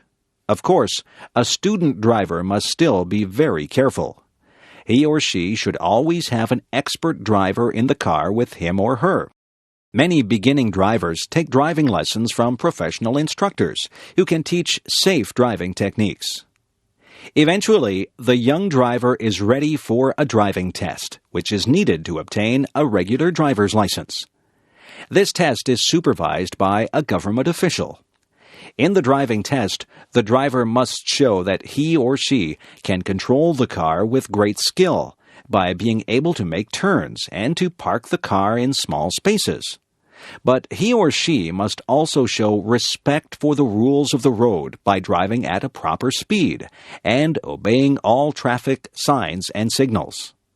Of course, even when one has obtained a driver's license, it is always important to drive carefully and responsibly. Snow. Snow is the white substance that falls to the ground during cold weather conditions. Each tiny piece of snow, called a snowflake, is a very small amount of water that has frozen into an unusual shape. During the winter months, huge numbers of snowflakes fall to the ground, covering the land in a white blanket of snow. In many parts of the world, people never see any snow. Snow only falls when there is moisture in the air, and when the temperature falls below the freezing point of water, which is 0 degrees Celsius. During the winter, snow falls instead of rain. One advantage of snow is that it allows many fun outdoor activities. Children like to play in the snow. For example, they may make a snowman by rolling snow into a large ball and then placing these balls of snow on top of each other in the shape of a person. Another fun activity in the snow is skiing. Skis are very long, thin, flat pieces of hard material that one wears on one's feet. Wearing skis allows a person to slide along the surface of the snow. People can ski down the side of a hill, traveling at great speeds. Many people find the sport of downhill skiing to be very exciting. Some people like to ski along flat ground, often traveling great distances. This sport, called cross-country skiing, is an excellent way to develop physical fitness. Of course, snow also causes some problems. Snow can make driving dangerous because falling snow makes roads slippery, and on a windy day, blowing snow can make it difficult to see very far. It can also be a lot of work to remove snow from the roads and sidewalks. Snow is a heavy substance, and it must be cleared away using a shovel or a large machine. Many people love the beauty of the land when it is covered by snow. The white covering of snow over the fields and trees can give a feeling of peace and calm. If you have never seen snow before, you should someday experience this strange and wonderful substance. Christmas. In most Western countries, Christmas is the biggest holiday of the year. People gather with their families to celebrate this day, which occurs on December 25th each year. The holiday of Christmas celebrates the birth of Jesus Christ. In the Christian religion, Jesus Christ is recognized as the Son of God. During the Christmas season, many people celebrate the events of the birth of Jesus Christ. For example, they recall the 3 wise men who visited Jesus Christ shortly after his birth. Also, they recall that Jesus Christ was born in a manger, a place where horses are kept, because his parents could not find a place to stay. In Western countries, Christmas is also celebrated by many people who are not religious. People view Christmas as a time for being together with one's relatives. Children, parents, and grandparents gather to exchange presents and to eat special foods. The tradition of giving gifts at Christmas is unusual in one way. When children go to bed on the evening before Christmas, they hang large socks called stockings in their house. When they wake up on Christmas morning, the stockings have been filled with toys and candy. According to tradition, the presents have been given by a fat man who wears a white beard and a red suit. This man, called Santa Claus, flies around the world in a sled that is pulled by reindeer. He stops at each house and flies down the chimney to deliver his presents. In the weeks before Christmas, children are usually very well behaved. Their parents tell them that Santa Claus will only give presents to children who are good. Another Christmas tradition is the Christmas tree. People put a small tree inside their house and decorate it with various pretty objects. Nowadays, most people use an artificial tree instead of a real tree. The tradition of the Christmas tree is actually older than Christmas itself. The people of Europe celebrated the beginning of the winter season in this way even before Christianity reached Europe. Christmas is certainly one of the most important and most enjoyed holidays in Western countries. Thanksgiving. An important holiday in North America is held during the fall or autumn season of the year. This holiday is called Thanksgiving. At this time of year, people join with their relatives to reflect upon their good fortune. Thanksgiving is a holiday that has a long history in North America. It was first celebrated when English settlers arrived in the eastern part of what is now the United States during the 17th century. When they survived the first hard year, they celebrated and gave thanks to God. They invited some of the native people to their Thanksgiving celebration because the native people had helped them to survive during the hard winter. The tradition of celebrating Thanksgiving continued and spread throughout North America. Each fall, during the time of the autumn harvest, people celebrated Thanksgiving. They gave thanks for the food of the harvest and for all the good things in their lives. Today, the tradition of Thanksgiving celebration continues. Families gather to eat a large bird called a turkey. They also eat pumpkin pie. This is a sweet dessert that is made from a large orange vegetable that grows on the ground. In the United States, Thanksgiving is celebrated on the fourth Thursday of November. But the following day, Friday, is also a holiday, and then comes the weekend. In Canada, Thanksgiving is celebrated on the second Monday of October.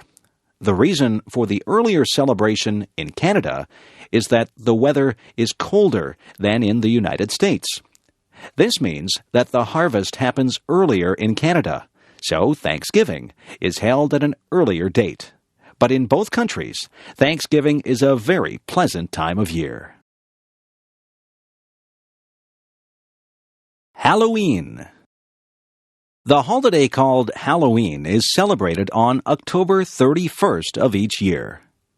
Halloween is not an official holiday.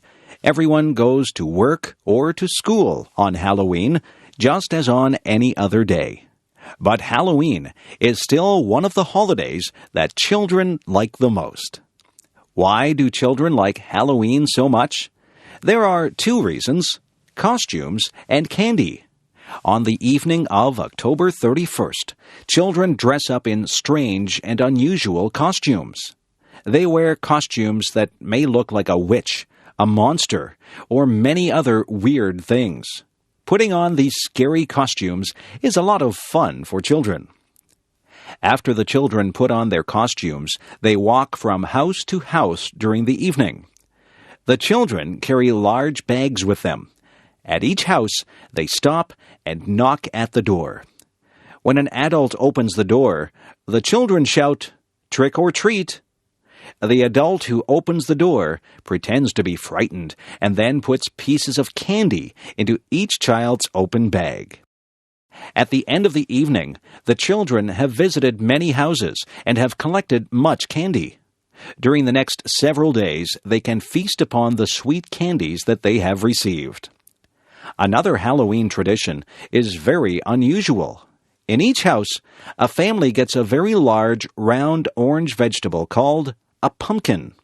They cut a hole in the top of the pumpkin and empty out the flesh and seeds of the vegetable.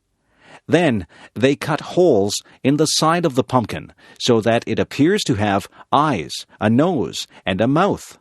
When the carving is finished, the pumpkin looks almost like a person's face. When the pumpkin has been carved to look like a face, people place a light inside the pumpkin so that the vegetable seems to glow in the dark. This strange-looking face is called a jack-o'-lantern. On Halloween evening, one can see many of these jack-o'-lanterns, some of which are very beautifully carved. Halloween is truly a fun and interesting holiday, especially for children. Easter. Traditionally, Easter has been one of the most important holidays of the Christian religion. For Christians, the Easter holiday celebrates the death of Jesus Christ, who died for the benefit of all people. The exact date when Easter is celebrated is different each year, but it is always held in early spring, during March or April. There are two very important days that make up the Easter holiday, which occurs during the spring season. The first of these days is called Good Friday. Christians recognize Good Friday as the day when Jesus suffered and died on behalf of humanity. The second of these days is called Easter Sunday. Easter Sunday occurs 2 days after Good Friday. Christians celebrate Easter Sunday as the day when Jesus rose from the dead and went to heaven. For Christians, Easter is the most solemn holiday of the year. Many people attend church services on Good Friday and on Easter Sunday. Easter is also a time for celebration. Some Easter traditions come from old springtime festivals that existed even before Christianity. One of the traditions associated with Easter is the painting of Easter eggs. People take chickens' eggs, make them hollow, and then paint them with beautiful colors. Some people paint very beautiful and complex designs on the Easter eggs. Another Easter tradition is the Easter Bunny. According to tradition, the Easter Bunny is a magical rabbit that visits the homes of children on the night before Easter Sunday. The Easter Bunny hides chocolate candies shaped like eggs throughout the child's house. On the morning of Easter Sunday, the children must search throughout the house to find these many hidden treats. The Easter holiday is an important time, both as a religious holiday and as a celebration of springtime. My friends. 2 of my best friends are named John and Jane. John and Jane are related to each other. In fact, they are brother and sister. Not only are they brother and sister, but they are also twins. Their mother gave birth to them only a few minutes apart. I first met John and Jane when we were only 5 years old. We went to kindergarten classes at the same school. Because the house where John and Jane lived was close to my family's house, I often walked to school with John and Jane. When we weren't at school, John and Jane and I often played together. Sometimes we would play sports and games. Sometimes we would play in the forest looking for birds and animals. On rainy days, we would stay inside and play with toys and dolls.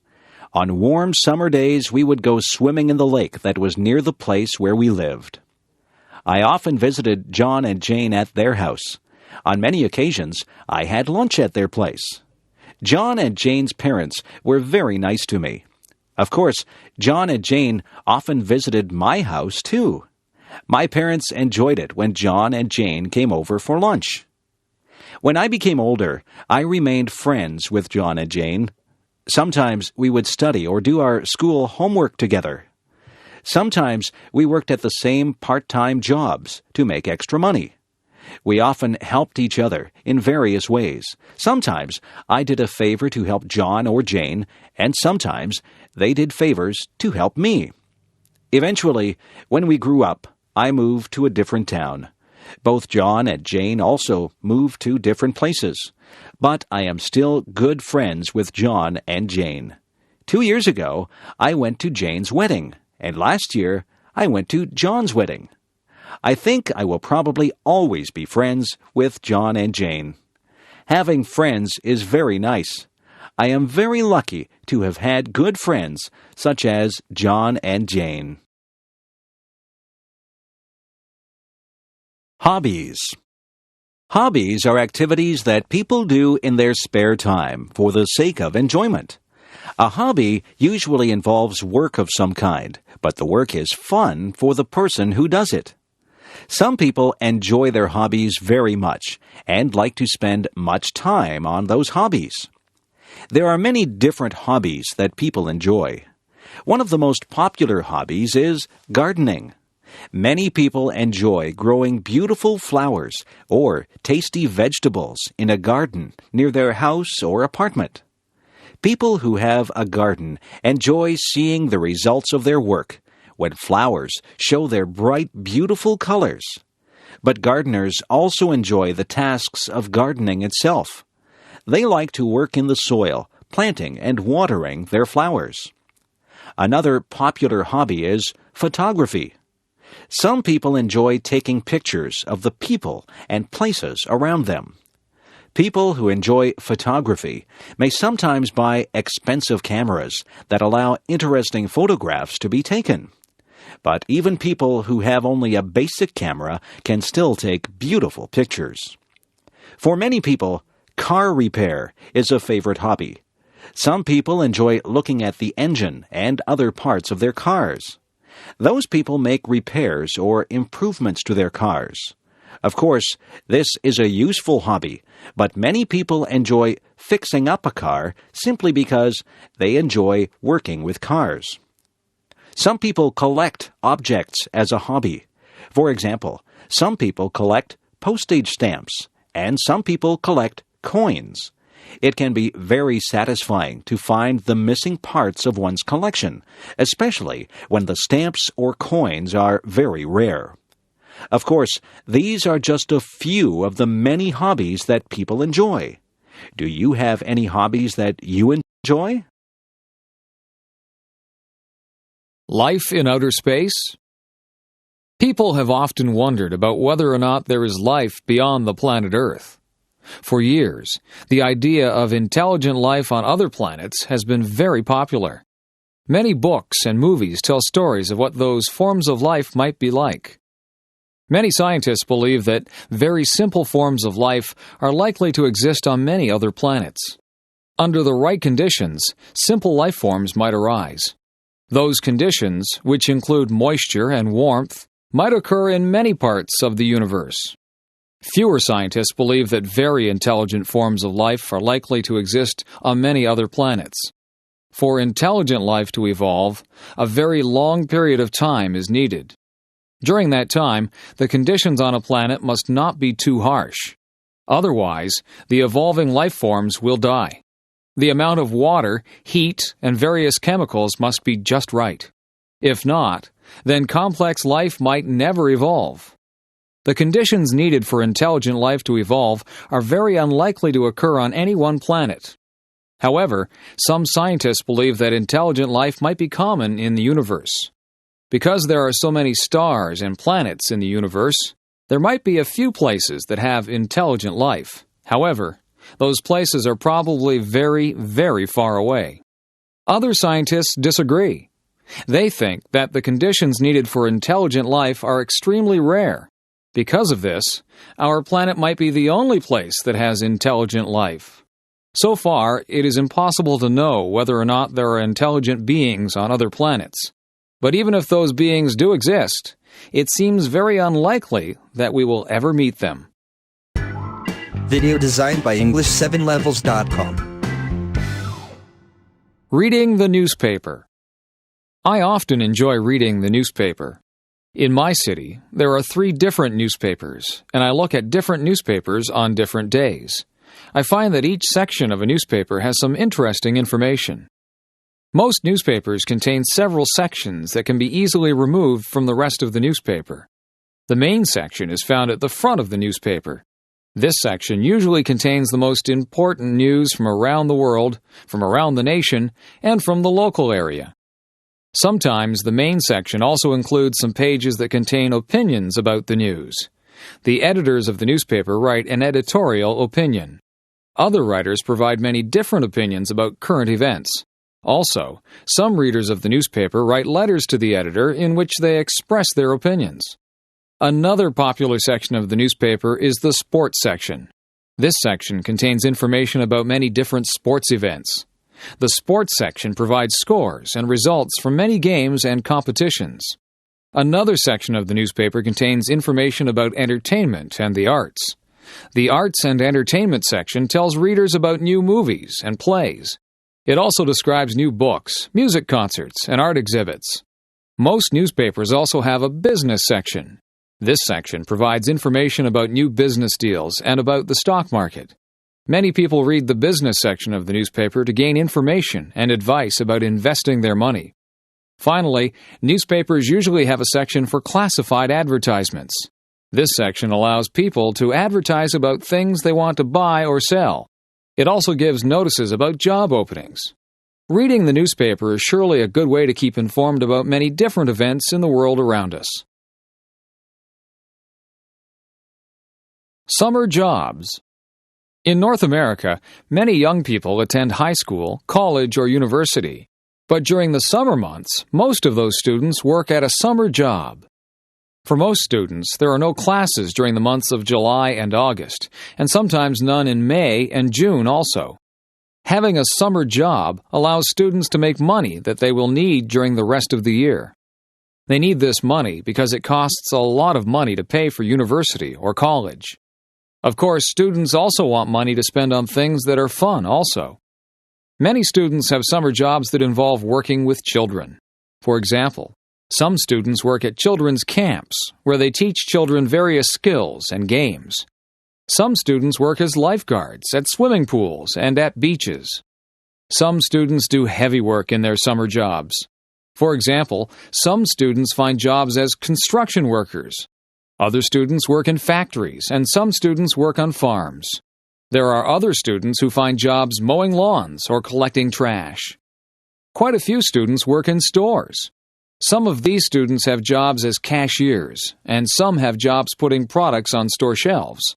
Other students work in restaurants, as waiters or as cooks.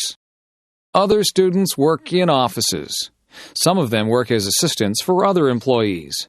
Their tasks might include typing letters, programming computers, or delivering mail.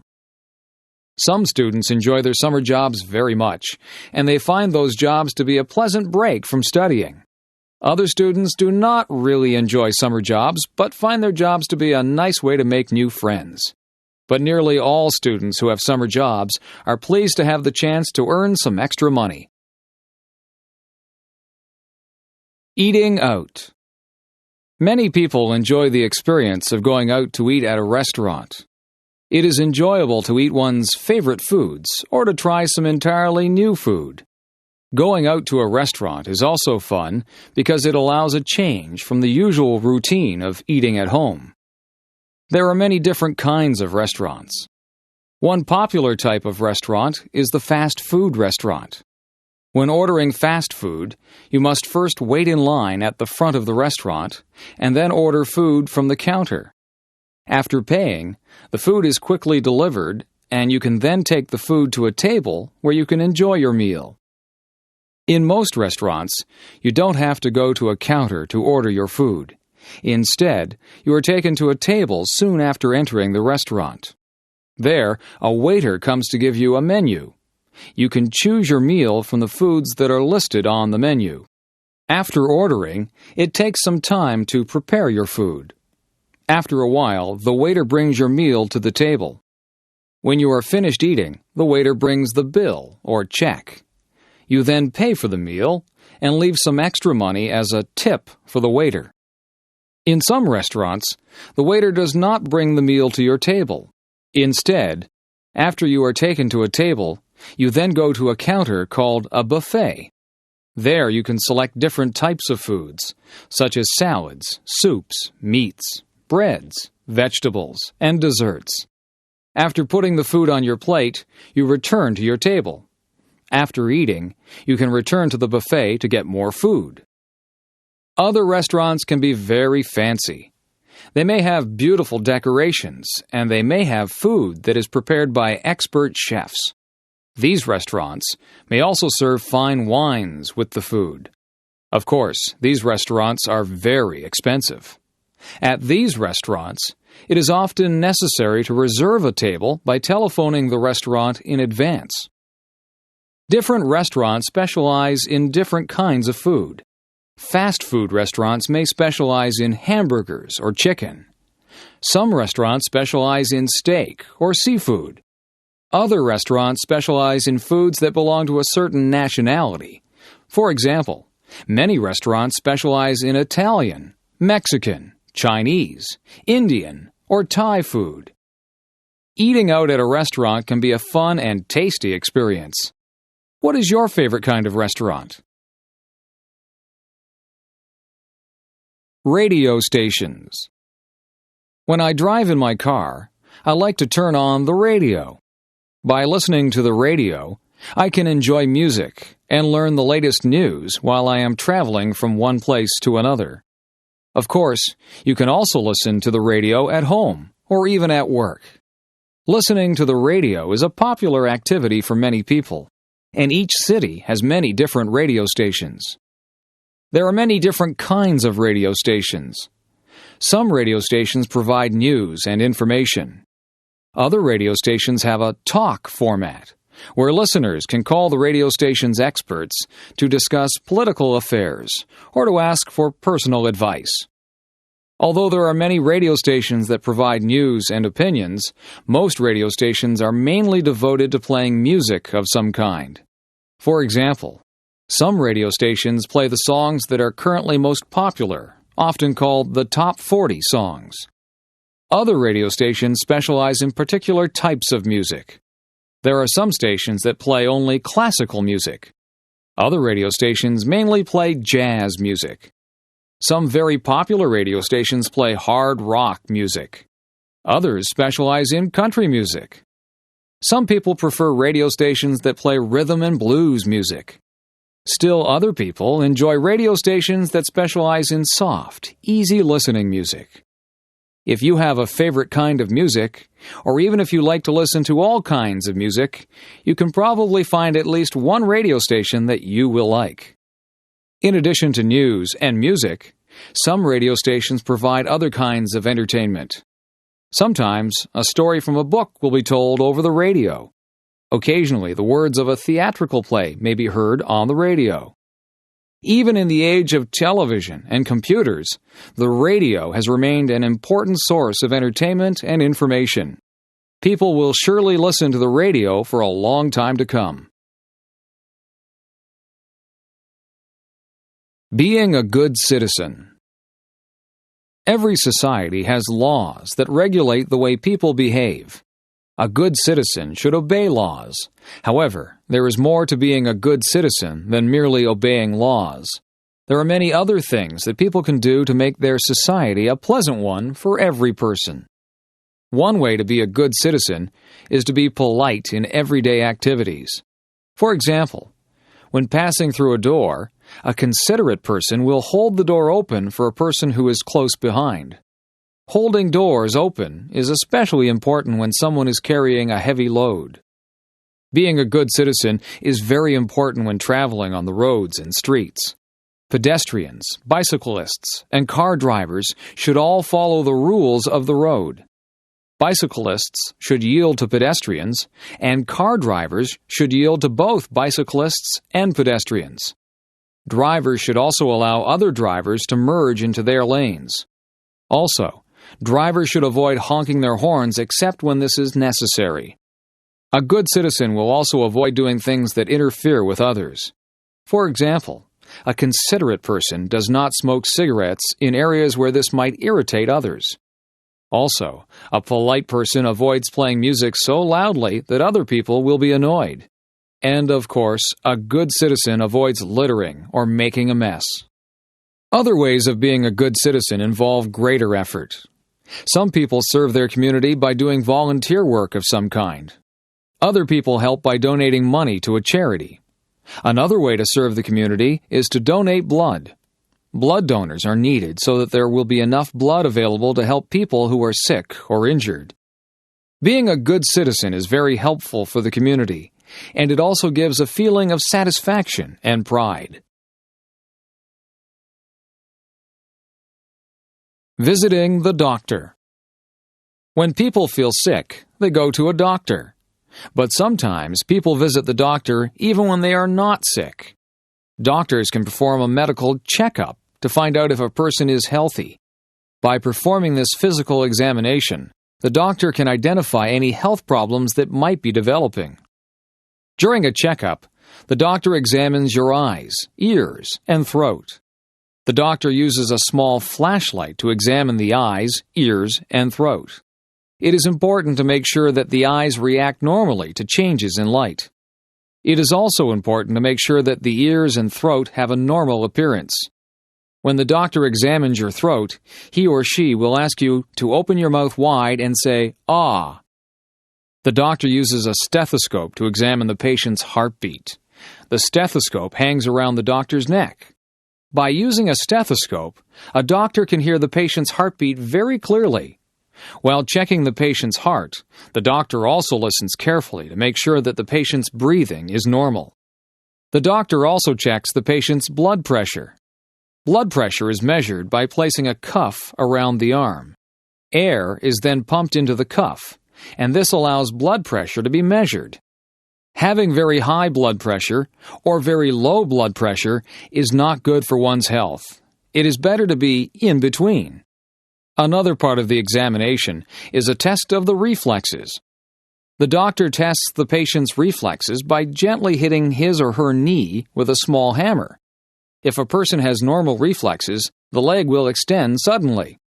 Sometimes a doctor may give injections using a needle as an extra part of the checkup.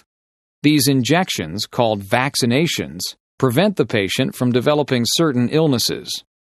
Medical checkups can help to maintain health, but people should also maintain their health by leading a healthy lifestyle. A small town. I grew up in a small town. There were only about 2,000 people who lived in the town where I grew up. When a town is very small, it is also called a village. My village was surrounded by many farms and many lakes. The house where my family lived was near the middle of the town.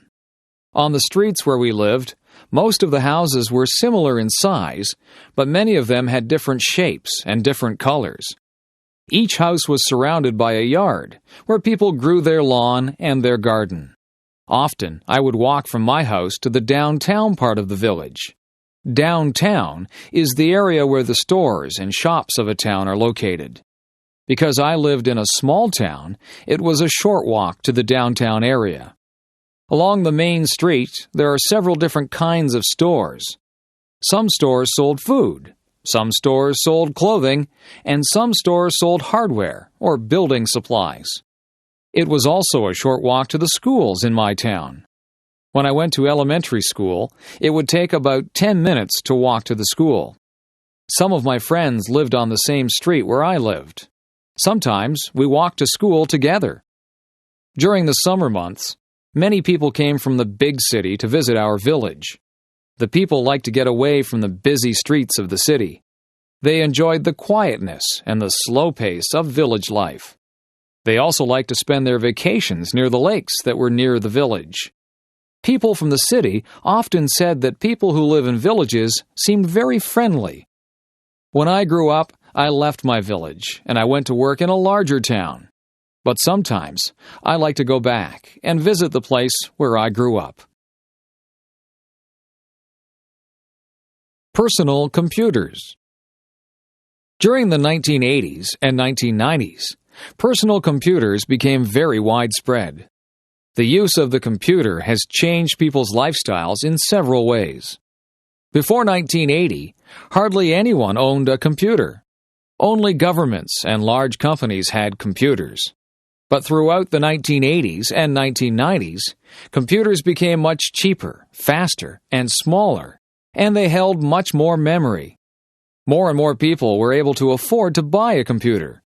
By the year 2000, computers had become very common. For many people, the personal computer is used mainly for performing calculations and for word processing. For example, people can calculate their finances on the computer.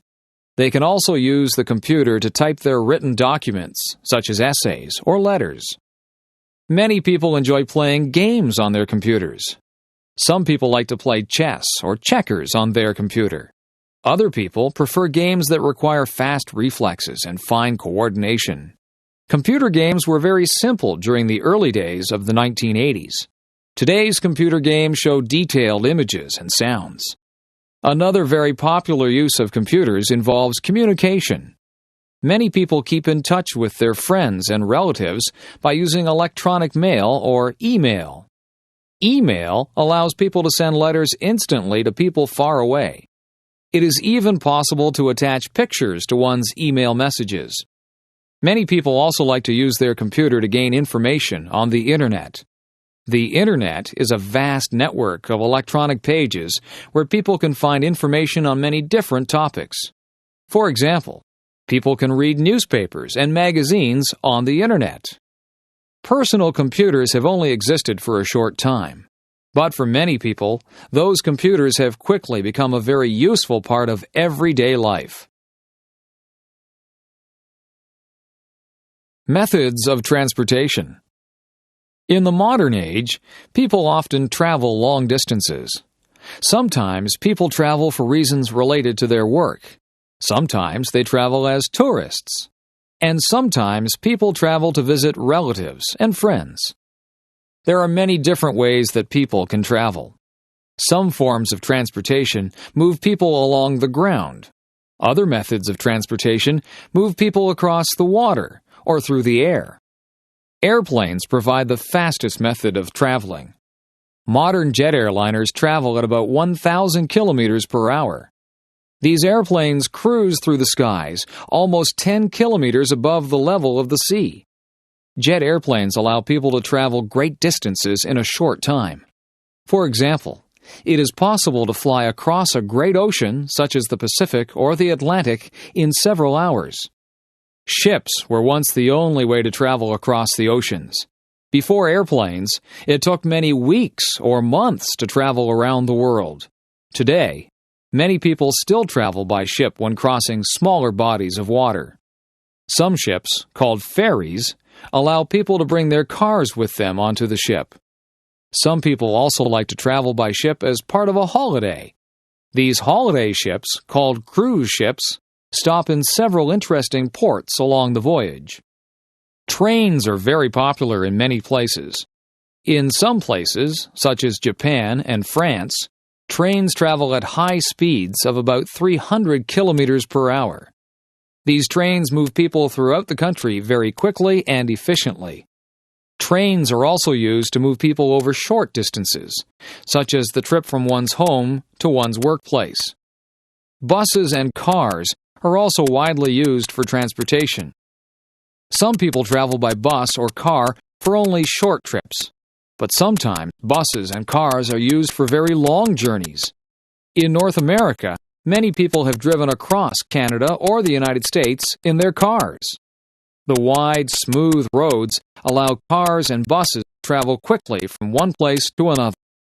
There are many different methods of transportation. Which one do you think is the best? A life experience. My friend Lanny and I went to Burger King yesterday. We ordered a big order of French fries and a couple of drinks. Lanny got a strawberry milkshake. I picked out a table near the window so we could look at the people passing by. As we were sitting there, we heard our favorite song, Butterfly, by the band Crazy Town, come on the radio. We looked at each other with big grins on our faces and started singing and dancing. It was great fun. Many people began staring at us, wondering why we were so happy. We didn't care.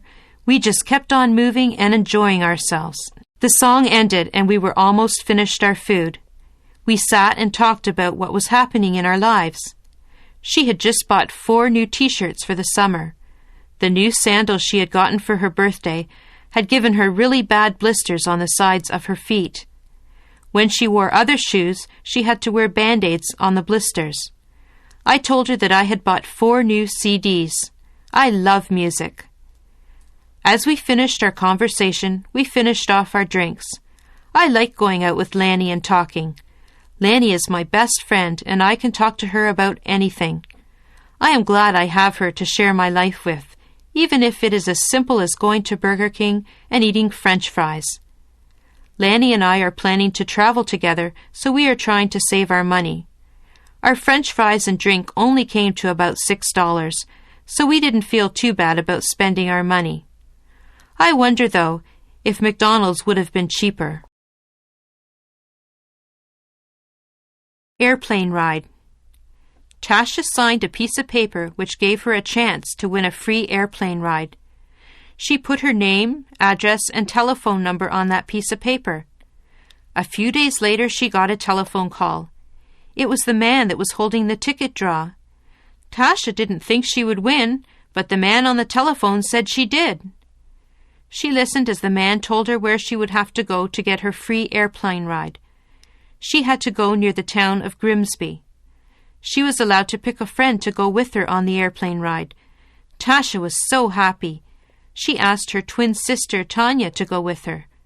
Tanya was very excited. Neither of them had been on an airplane before. When they got to the airplane center, Tasha and Tanya were nervous. They knew the airplane was small, so that meant only the pilot and them were going to be in the plane. Their mum took a picture of them beside the plane before they left. Tasha and Tanya hopped into the plane. They put their seatbelts on and got ready for takeoff. Tasha got to sit in the very front, right beside the pilot. Tanya sat behind Tasha. The girls laughed nervously as the plane started rolling down the runway. They went faster and faster, trees passing by quickly. There was a powerful surge making everyone's head jerk back. The plane started lifting off the ground. Up, up, and away! They were up off the ground and flying high in the sky. It seemed as though they could get anywhere within a matter of seconds. They flew from Grimsby to Beamsville, where they saw their high school. Then on to St. Catharines, and then Niagara Falls. They even flew over top of their house. They took pictures of their house. They could see their pond from way up there, too. The pilot asked Tasha if she wanted to fly the plane. Sure, Tasha said. So Tasha took the steering handle and began to fly the plane. She didn't really know how to fly it, so when she pulled the handle down, the plane shot upward. Both of the girls squealed. Tasha leveled the plane and flew smoothly from then on. Soon it was time to go back to Grimsby. The pilot took over again. We braced ourselves as the landing strip got nearer. The landing went smoothly with Tasha and Tanya beaming as they looked out at the ground. They hopped off of the plane, thanked the pilot, and ran to tell their mum about their wonderful experience. A rainy day. The clouds were very grey. There was a loud boom that came from the sky. A bolt of lightning struck down a tree. All of a sudden, buckets of rain came pouring down. Jane and Bill were walking in a park when the rain started. Jane wanted to take pictures of the flowers, but the rain got her camera wet. She had to put it away so that it wouldn't get ruined. Jane was going to hide under a big tree to stay dry, but Bill told her that was not a safe idea. He said that she could get hurt if the lightning hit the tree. The tree could break and fall on her, or the lightning could even hit her. The air was very chilly. Jane and Bill put on their sweaters and raincoats to keep warm. Jane took her umbrella out and put it up. They both walked under it to stay dry. The ground was really wet and muddy. Bill and Jane were very glad that they remembered to wear their boots. They ran through the puddles, getting mud and water all over the back of their pants. As they were running and having fun, they saw some ducks. There were 5 of them splashing around in a pond. The ducks were not afraid of water. They swim in the water all the time. Jane and Bill saw some big bullfrogs near the pond. The frogs jumped into the pond when they heard Jane and Bill coming. After a little while, Jane and Bill decided to go home. They got into some dry clothes. Jane started to sneeze. She had gotten a little bit too wet. Bill noticed that the rain had stopped. "Look outside, Jane," he said. Jane wrapped a blanket around her shoulders and looked outside. There was a beautiful bright rainbow across the sky. Violet, blue, green, yellow, orange, and red. The rainbow shone high in the sky. "I wonder if there's a pot of gold on the other side," Jane asked. She had once been told that leprechauns lived on the other side, handing out money to those that made it to the rainbow's end. Bill didn't believe there was a pot of gold. Jane ignored Bill, though, and started off across the field to claim her big pot of money. Let's hope Jane finds her way back home safe and sound with a big pot of gold. Elementary School. I go to Gainsborough Public Elementary School. I am in grade 8. I am known as the King Queen of the school this year. I feel very grown up. I love being the oldest kid in the school. My friends and I are told that we are examples to the younger kids in the school. That means we need to be good. I remember looking up to the grade 8 kids when I was younger. I remember thinking how big and wise they seemed to be. Now that I'm in grade 8, I hope that the younger kids see me as wise. I want to be a music teacher or maybe a nurse. My school counselor helps me plan for high school. I am nervous because I know I will not feel like the king anymore. Things will be so different. I am excited because I will be meeting so many new people. I am looking forward to my graduation. I will wear a pink silky dress. My shoes are a light pink too. My date's name is Chad. He is very nice. He is a good friend. I have known Chad since I was a little girl. I know that my future will be a bright one. I will miss all of my friends, but I know we will see each other again someday. The middle child. I am the middle child of the family. I think it is nice in some ways.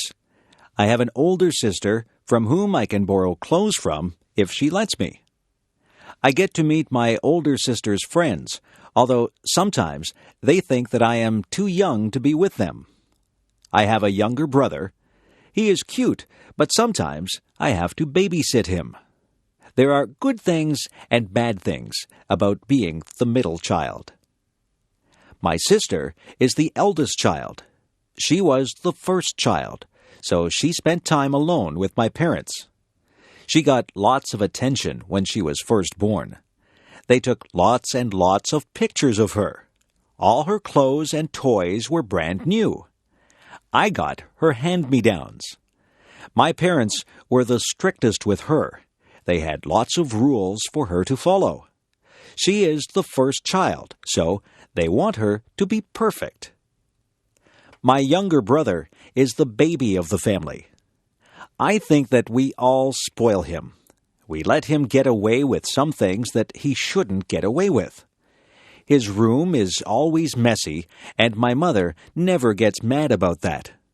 She gets upset with me if my room is messy. She tells me that I'm old enough to keep a nice, clean room. It's no good thinking about which position you would like to hold in the family. You really don't have a choice about that. I think I like being the middle child. I can relate to my older sister and my younger brother. Yes, I think the middle is probably a good place to be. Advice to a student from a foreign country. My advice to a student from a foreign country would be to talk, talk, talk. Talk as much as you can to the people who live in the place that you are visiting. Talk to them and practice your new language skills. Learn all the funny sayings and different words that make up their language. Talking is the only way to really learn a language. Listen to people and talk to people. If you talk to people, you will also learn about their culture. I have a friend from Japan. His name is Nori. He often comes to see me just so that he can practice his English. He gets confused about words that sound the same but mean different things. He was asking me about the words see and see. I explained to him that they do sound the same, but they are spelled differently, and they mean different things. Nori is learning some of our funny sayings from different people. One morning, I asked him how he was, and he said, "Alive and kicking." Another morning, when I asked him how he was, he said, "So-so." He laughs about these strange sayings that we use. He is learning English quickly because he spends a lot of time with English-speaking people. He likes to have lunch with my friends and me because we ask him questions about his homeland, and he answers us in English. If he doesn't understand our questions, we spend time explaining what we mean to him. He says that he enjoys being here. He thinks that the people are very friendly. We enjoy speaking to him and helping him to learn English. We also enjoy learning about his country. It is enjoyable for us to meet new people and learn about new things. Video designed by EngLish7levels.com. A ghost. One dark and gloomy night, I was sitting in my bedroom reading ghost stories. The stories were very scary. A storm was brewing outside my window. The wind began to howl, and the trees shook and bent in the wind. Lightning started to flash across the sky. I felt uneasy as I heard the low rumble of thunder.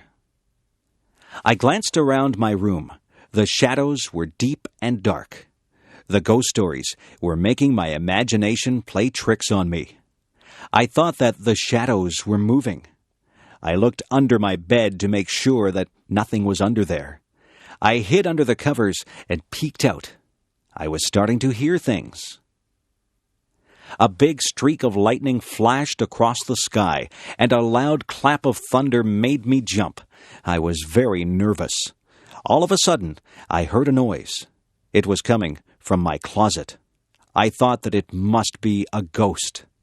I looked out from under my covers and waited for the ghost to appear.